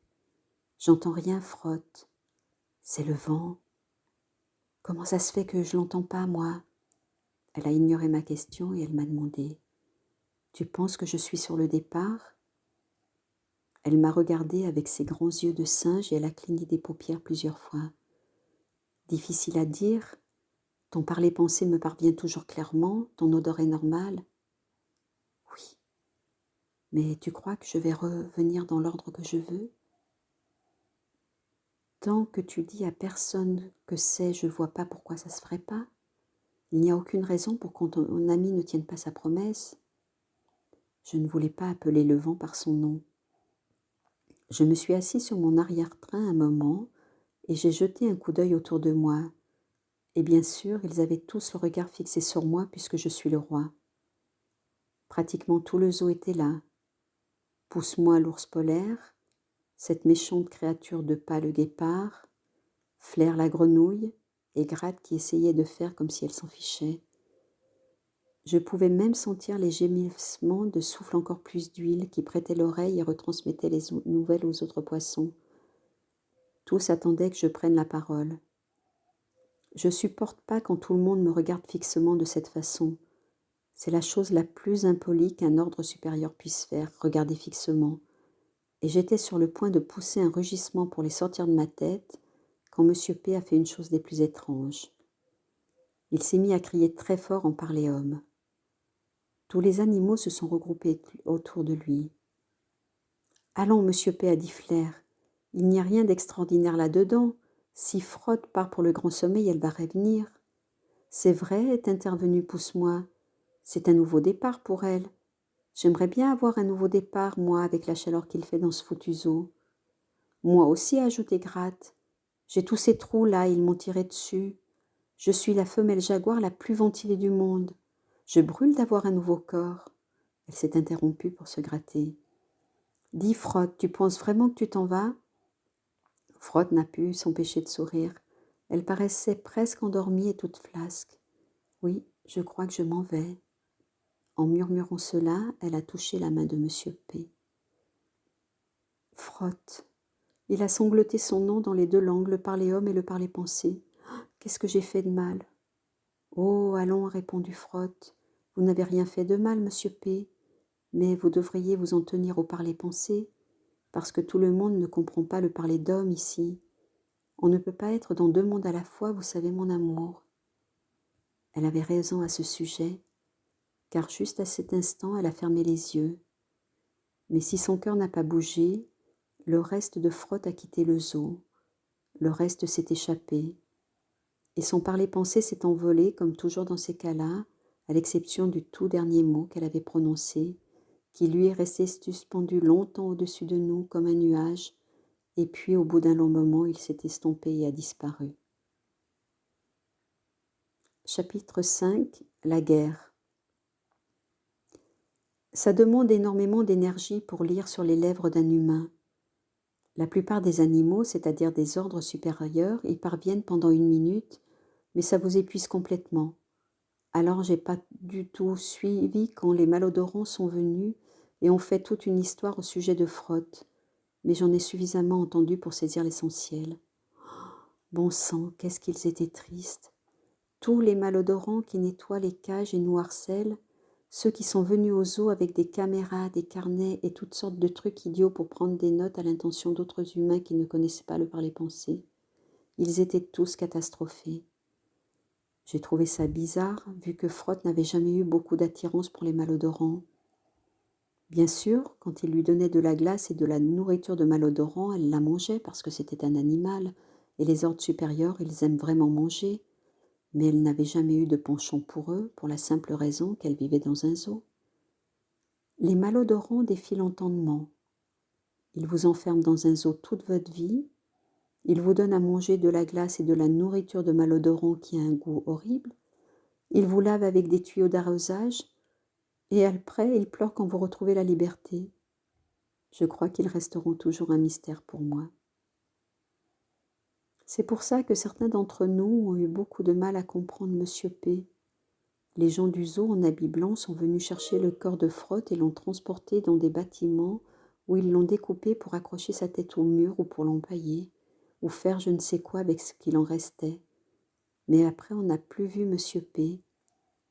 On a envoyé Négro, le rat, pour le suivre et s'assurer qu'il ne faisait pas de bêtises. Mais Gros a dit que Monsieur P se contentait de marcher à l'extérieur du zoo pendant des heures, et au bout d'un moment, Gros a laissé tomber parce qu'il avait mal aux pieds, il y avait trop de chats dans les parages. On ne savait pas quoi faire. Bien sûr, Paré avait toujours les clés, donc on pouvait sortir le soir quand on voulait. mais le vieux bonhomme nous manquait et on avait envie de le voir revenir. C'était vraiment un malodorant intéressant. En ce qui concernait Frotte, elle nous manquait pas et on n'était pas du tout triste. Même si c'était sympa de parler à ce singe, elle était marrante et sage aussi. Mais c'est comme ça que ça se passe quand on est un ordre supérieur. Et Frotte était une sacrée vénarde. Elle avait le choix vu que le vent lui avait offert cette chance. Finalement, une semaine après le départ de Frotte, une rumeur est parvenue à la maison des lions, selon laquelle M. P était de retour au zoo. C'était une nouvelle toute chaude, littéralement chaude, même étant donné qu'il est arrivé en cours de l'après-midi quand on était tous bouclés dans nos cages avec des malodorants partout. C'est bien, a dit Gratte, et elle s'est levée en bâillant, montrant ses dents pour faire peur au malodorant qui la regardait bouche bée devant sa cage. Je me pose quelques questions sur les malodorants maintenant que j'en sais un peu plus d'eux. Tu vois ces deux-là ? Et avec son esprit, elle a désigné 2 malodorants mâles qui se tenaient par la main tout en l'observant. Elle les a regardés s'embrasser. Ces 2-là, c'est des mâles. Ils se donnent la patte et ils échangent leur salive. Et les autres malodorants autour d'eux, on dirait que ça leur plaît pas. Qu'est-ce que tu en penses, ça va ? Ben, t'as rien vu tant que t'as pas vu 2 girafes mâles se plotter dans la forêt, Gratte. Oh, j'en ai vu, des chimpanzés aussi. Si touchant que ça me donne envie de... Et elle a fermé les yeux en soupirant. Envie de quoi ? Ben, tu sais bien. Tu trouves pas ça bizarre, toi ? Je lui ai demandé. 2 mâles qui font ça ? Ben, pas du tout, elle a répondu d'un air mélancolique en ouvrant les yeux. Des chimpanzés, des girafes, l'homme. Quelle différence ça fait ? C'est de l'amour, lion. De l'amour véritable. Pas de l'amour de zoo. L'amour véritable n'a rien à voir avec les espèces. L'amour véritable vit dans le cœur d'une créature. Regarde notre vieille Frotte. Est-ce qu'elle n'éprouvait pas de l'amour ? Eh ben, ça m'a scié de l'entendre parler comme ça. Et à cet instant, j'ai vu cette femelle jaguar sous une lumière complètement différente. Gratte, c'était pas la créature la plus facile à fréquenter avec sa tendance au mensonge. Et puis il y avait le fait qu'elle était un jaguar et moi un lion. Alors bon, je l'avais toujours vue simplement comme une emmerdeuse et une amie. Ça faisait des années qu'on se regardait à travers cette allée et qu'on se racontait des blagues et des mensonges. Et la combinaison du spectacle de ces 2 mâles humains en train de se frotter le nez l'un contre l'autre, avec l'exaltation causée par le retour soudain de M. P au zoo et le dernier mot que Frotte avait laissé flotter dans l'air avant de mourir, eh bien tout ça a provoqué en moi une révélation. J'ai vu Gratte en train de me regarder et j'ai dit « Ça alors, Gratte ?» Elle a répondu « Ben quoi, ça alors ?» Je n'ai pas su trop quoi dire parce que mes instincts naturels m'avaient abandonnée à l'instant où j'étais arrivée dans ce zoo des années auparavant. Mais maintenant, je les sentais monter en moi à toute vitesse, alors j'ai dit « Assieds-toi une minute pendant que je rugis en parler d'hommes pour que ces 2 malodorants se retournent et que je puisse les étudier. Ils me donnent des idées. » « À quel sujet ?»« Eh ben, tu sais bien ce que je veux dire, mademoiselle. Assieds-toi une minute pendant que je leur apprends une chose ou deux sur ce que c'est qu'un lion. Il y a encore une chose ou deux que le roi de la jungle peut apprendre à l'homme sur nous autres les ordres supérieurs. Ils sont pas les seuls au monde à pouvoir dire 2 choses en même temps, tu sais. Je peux leur montrer des tas de trucs qu'on sait faire, nous les lions. Ben quoi, par exemple ? Ben comment on pousse un rugissement dans l'air pour annoncer qu'on est dans les parages ?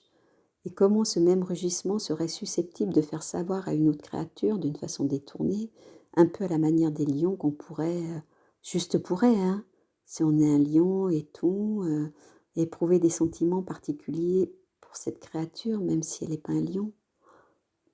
Gratte s'est assise, l'air ravi. J'ai ouvert la gueule pour faire sortir un énorme rugissement du fond de ma gorge, et juste avant que j'envoie de l'air, un des 2 malodorants mâles s'est retourné pour me regarder et s'est mis à hurler en tendant le doigt. Les autres humains autour de lui se sont mis à hurler aussi. Puis l'odeur forte d'un malodorant m'est parvenue de derrière et j'ai pivoté. Monsieur P se tenait là, près de la porte arrière de ma cage, et il n'avait pas l'air plus amical que ça. Sa main non plus n'avait pas l'air très amicale car elle tenait une de ces lances qui tuent en faisant boum.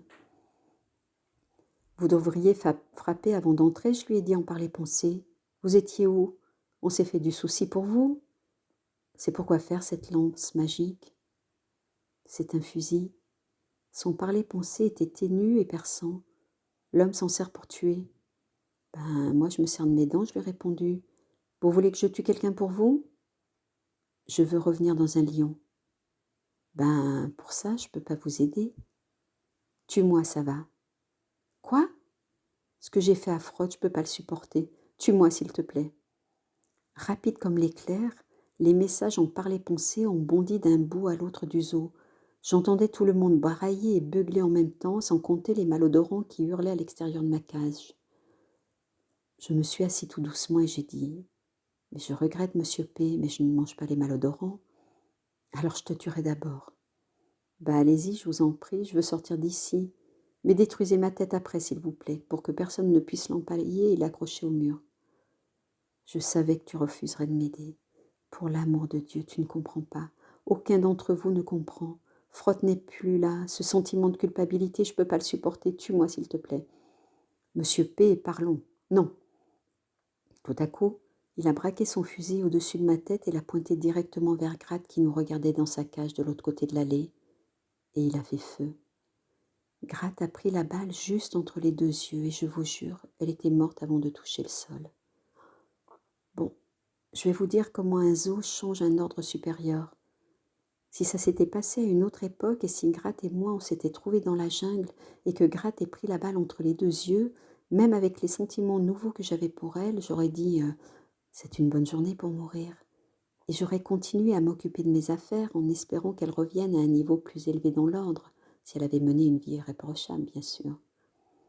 Mais j'avais passé bien des lunes à observer cette femelle jaguar de l'autre côté, et même si je n'étais pas d'accord avec sa tendance au mensonge, même si je n'avais jamais regardé les 8 trous où elle affirmait avoir été touchée 8 fois, c'était une amie, et depuis quelque temps un peu plus qu'une amie. Et c'est pas marrant de voir une amie mourir, même si vous savez qu'elle est libre maintenant. Je crois que j'avais attrapé un peu de la maladie des malodorants car je suis devenue complètement fou. Je me suis retournée vers monsieur P en disant « Vous venez de faire le 9e trou dans la peau de Gratte. » Et avant de m'en rendre compte, j'avais bondi sur lui et je l'avais liquidé.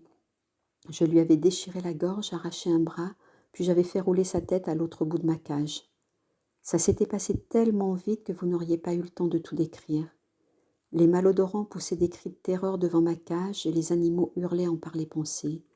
J'ai entendu pas le guépard brailler un avertissement. Un groupe de malodorants se dirigeait vers moi avec d'autres lances magiques qui tonnent.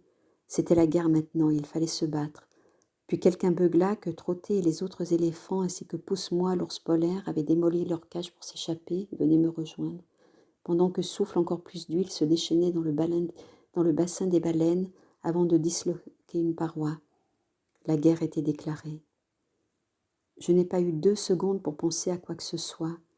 2 malodorants se tenaient déjà devant ma cage avec de grandes lances qui tonnent. J'ai poussé un seul rugissement pour les avertir, puis j'ai vu leurs lances envoyer un éclair de feu sur moi dans un bruit de tonnerre, et je suis tombée dans le grand sommeil. Quand je me suis réveillée, j'ai senti de l'air souffler à travers moi, mais je ne voyais rien. Ah zut, j'ai lancé, c'est bien ma veine, je suis redevenue un petit poisson. Je savais que je venais de naître et que mes yeux n'étaient pas encore ouverts, mais quand j'ai quand même essayé d'agiter mes petites nageoires, détalant instinctivement pour éviter d'être avalée par un gros poisson, j'ai eu beau me démener, je n'avais pas bougé d'un pouce et je ne voyais toujours rien. Alors je me suis écriée « Oh, bon sang, c'est encore pire, je suis aveugle, je suis une chauve-souris. » Puis j'ai entendu une voix dire « Relève simplement la tête le plus haut possible et respire le plus fort possible et tu verras tout. » Oh, nom d'une pipe, c'est toi, Gratte? Ouais. Eh ben, quelle affaire! Mais comment je peux savoir que tu ne mens pas, t'es où? Fais ce que je te dis pour une fois. Alors, j'ai dressé la tête aussi haut que je pouvais et j'ai respiré aussi fort que je pouvais et mes yeux se sont ouverts en regardant en bas. J'ai vu que j'étais à la maison, ma vraie maison, en Afrique. L'endroit appelé Rencontre des eaux, la tanière où j'avais dormi et attrapé ma première proie, le grand arbre où ma mère m'avait appris à chasser, les montagnes et les plaines où j'avais couru autrefois. Tout était là, intact. Oh, tiens, je suis un oiseau. Un oiseau en Afrique, c'est pas si mal. T'es pas un oiseau. Oh, mais c'est toi, Frotte. C'est pas un bourdon, mon chou, ça c'est sûr. Mais que je sois pendue, mais t'es où, et gratte? Par ici. À ce moment-là, j'ai vu la forme pensée de Gratte et celle de Frotte et j'ai dit « Bon sang, votre parler-pensée est drôlement bizarre. » Ben, pas plus bizarre que le tien, réplique Gratte. « Arrête de me répondre avec insolence, tu sais à qui tu parles, Jaguar? » Pas du calme, tu n'es plus le roi de la jungle. Écoute-moi bien, j'ai grogné. Tu ne sais pas que j'ai liquidé Monsieur P pour toi, et pourtant c'était un bon malodorant, il aurait dû être un animal. Eh bien merci, a dit une autre voix derrière moi. Je me suis retournée et il y avait Monsieur P en train de me faire un large sourire. J'étais bien content de le voir. Je lui ai dit « Oh, mais je croyais que vous vouliez être un lion. » Ben, ce que je suis me plaît bien, il a répondu. Alors, je me suis souvenu de quelque chose de très important. Ça y est, j'y suis maintenant, j'ai crié. Oh, retournons aux eaux et voyons si l'on ne peut pas y semer la pagaille. Formons un ouragan et allons chercher le reste de la bande pour qu'ils nous rejoignent. J'ai pris une profonde inspiration et nous voilà partis. C'est vraiment chouette d'être le vent. Vous pouvez faire tout ce qui vous passe par la tête.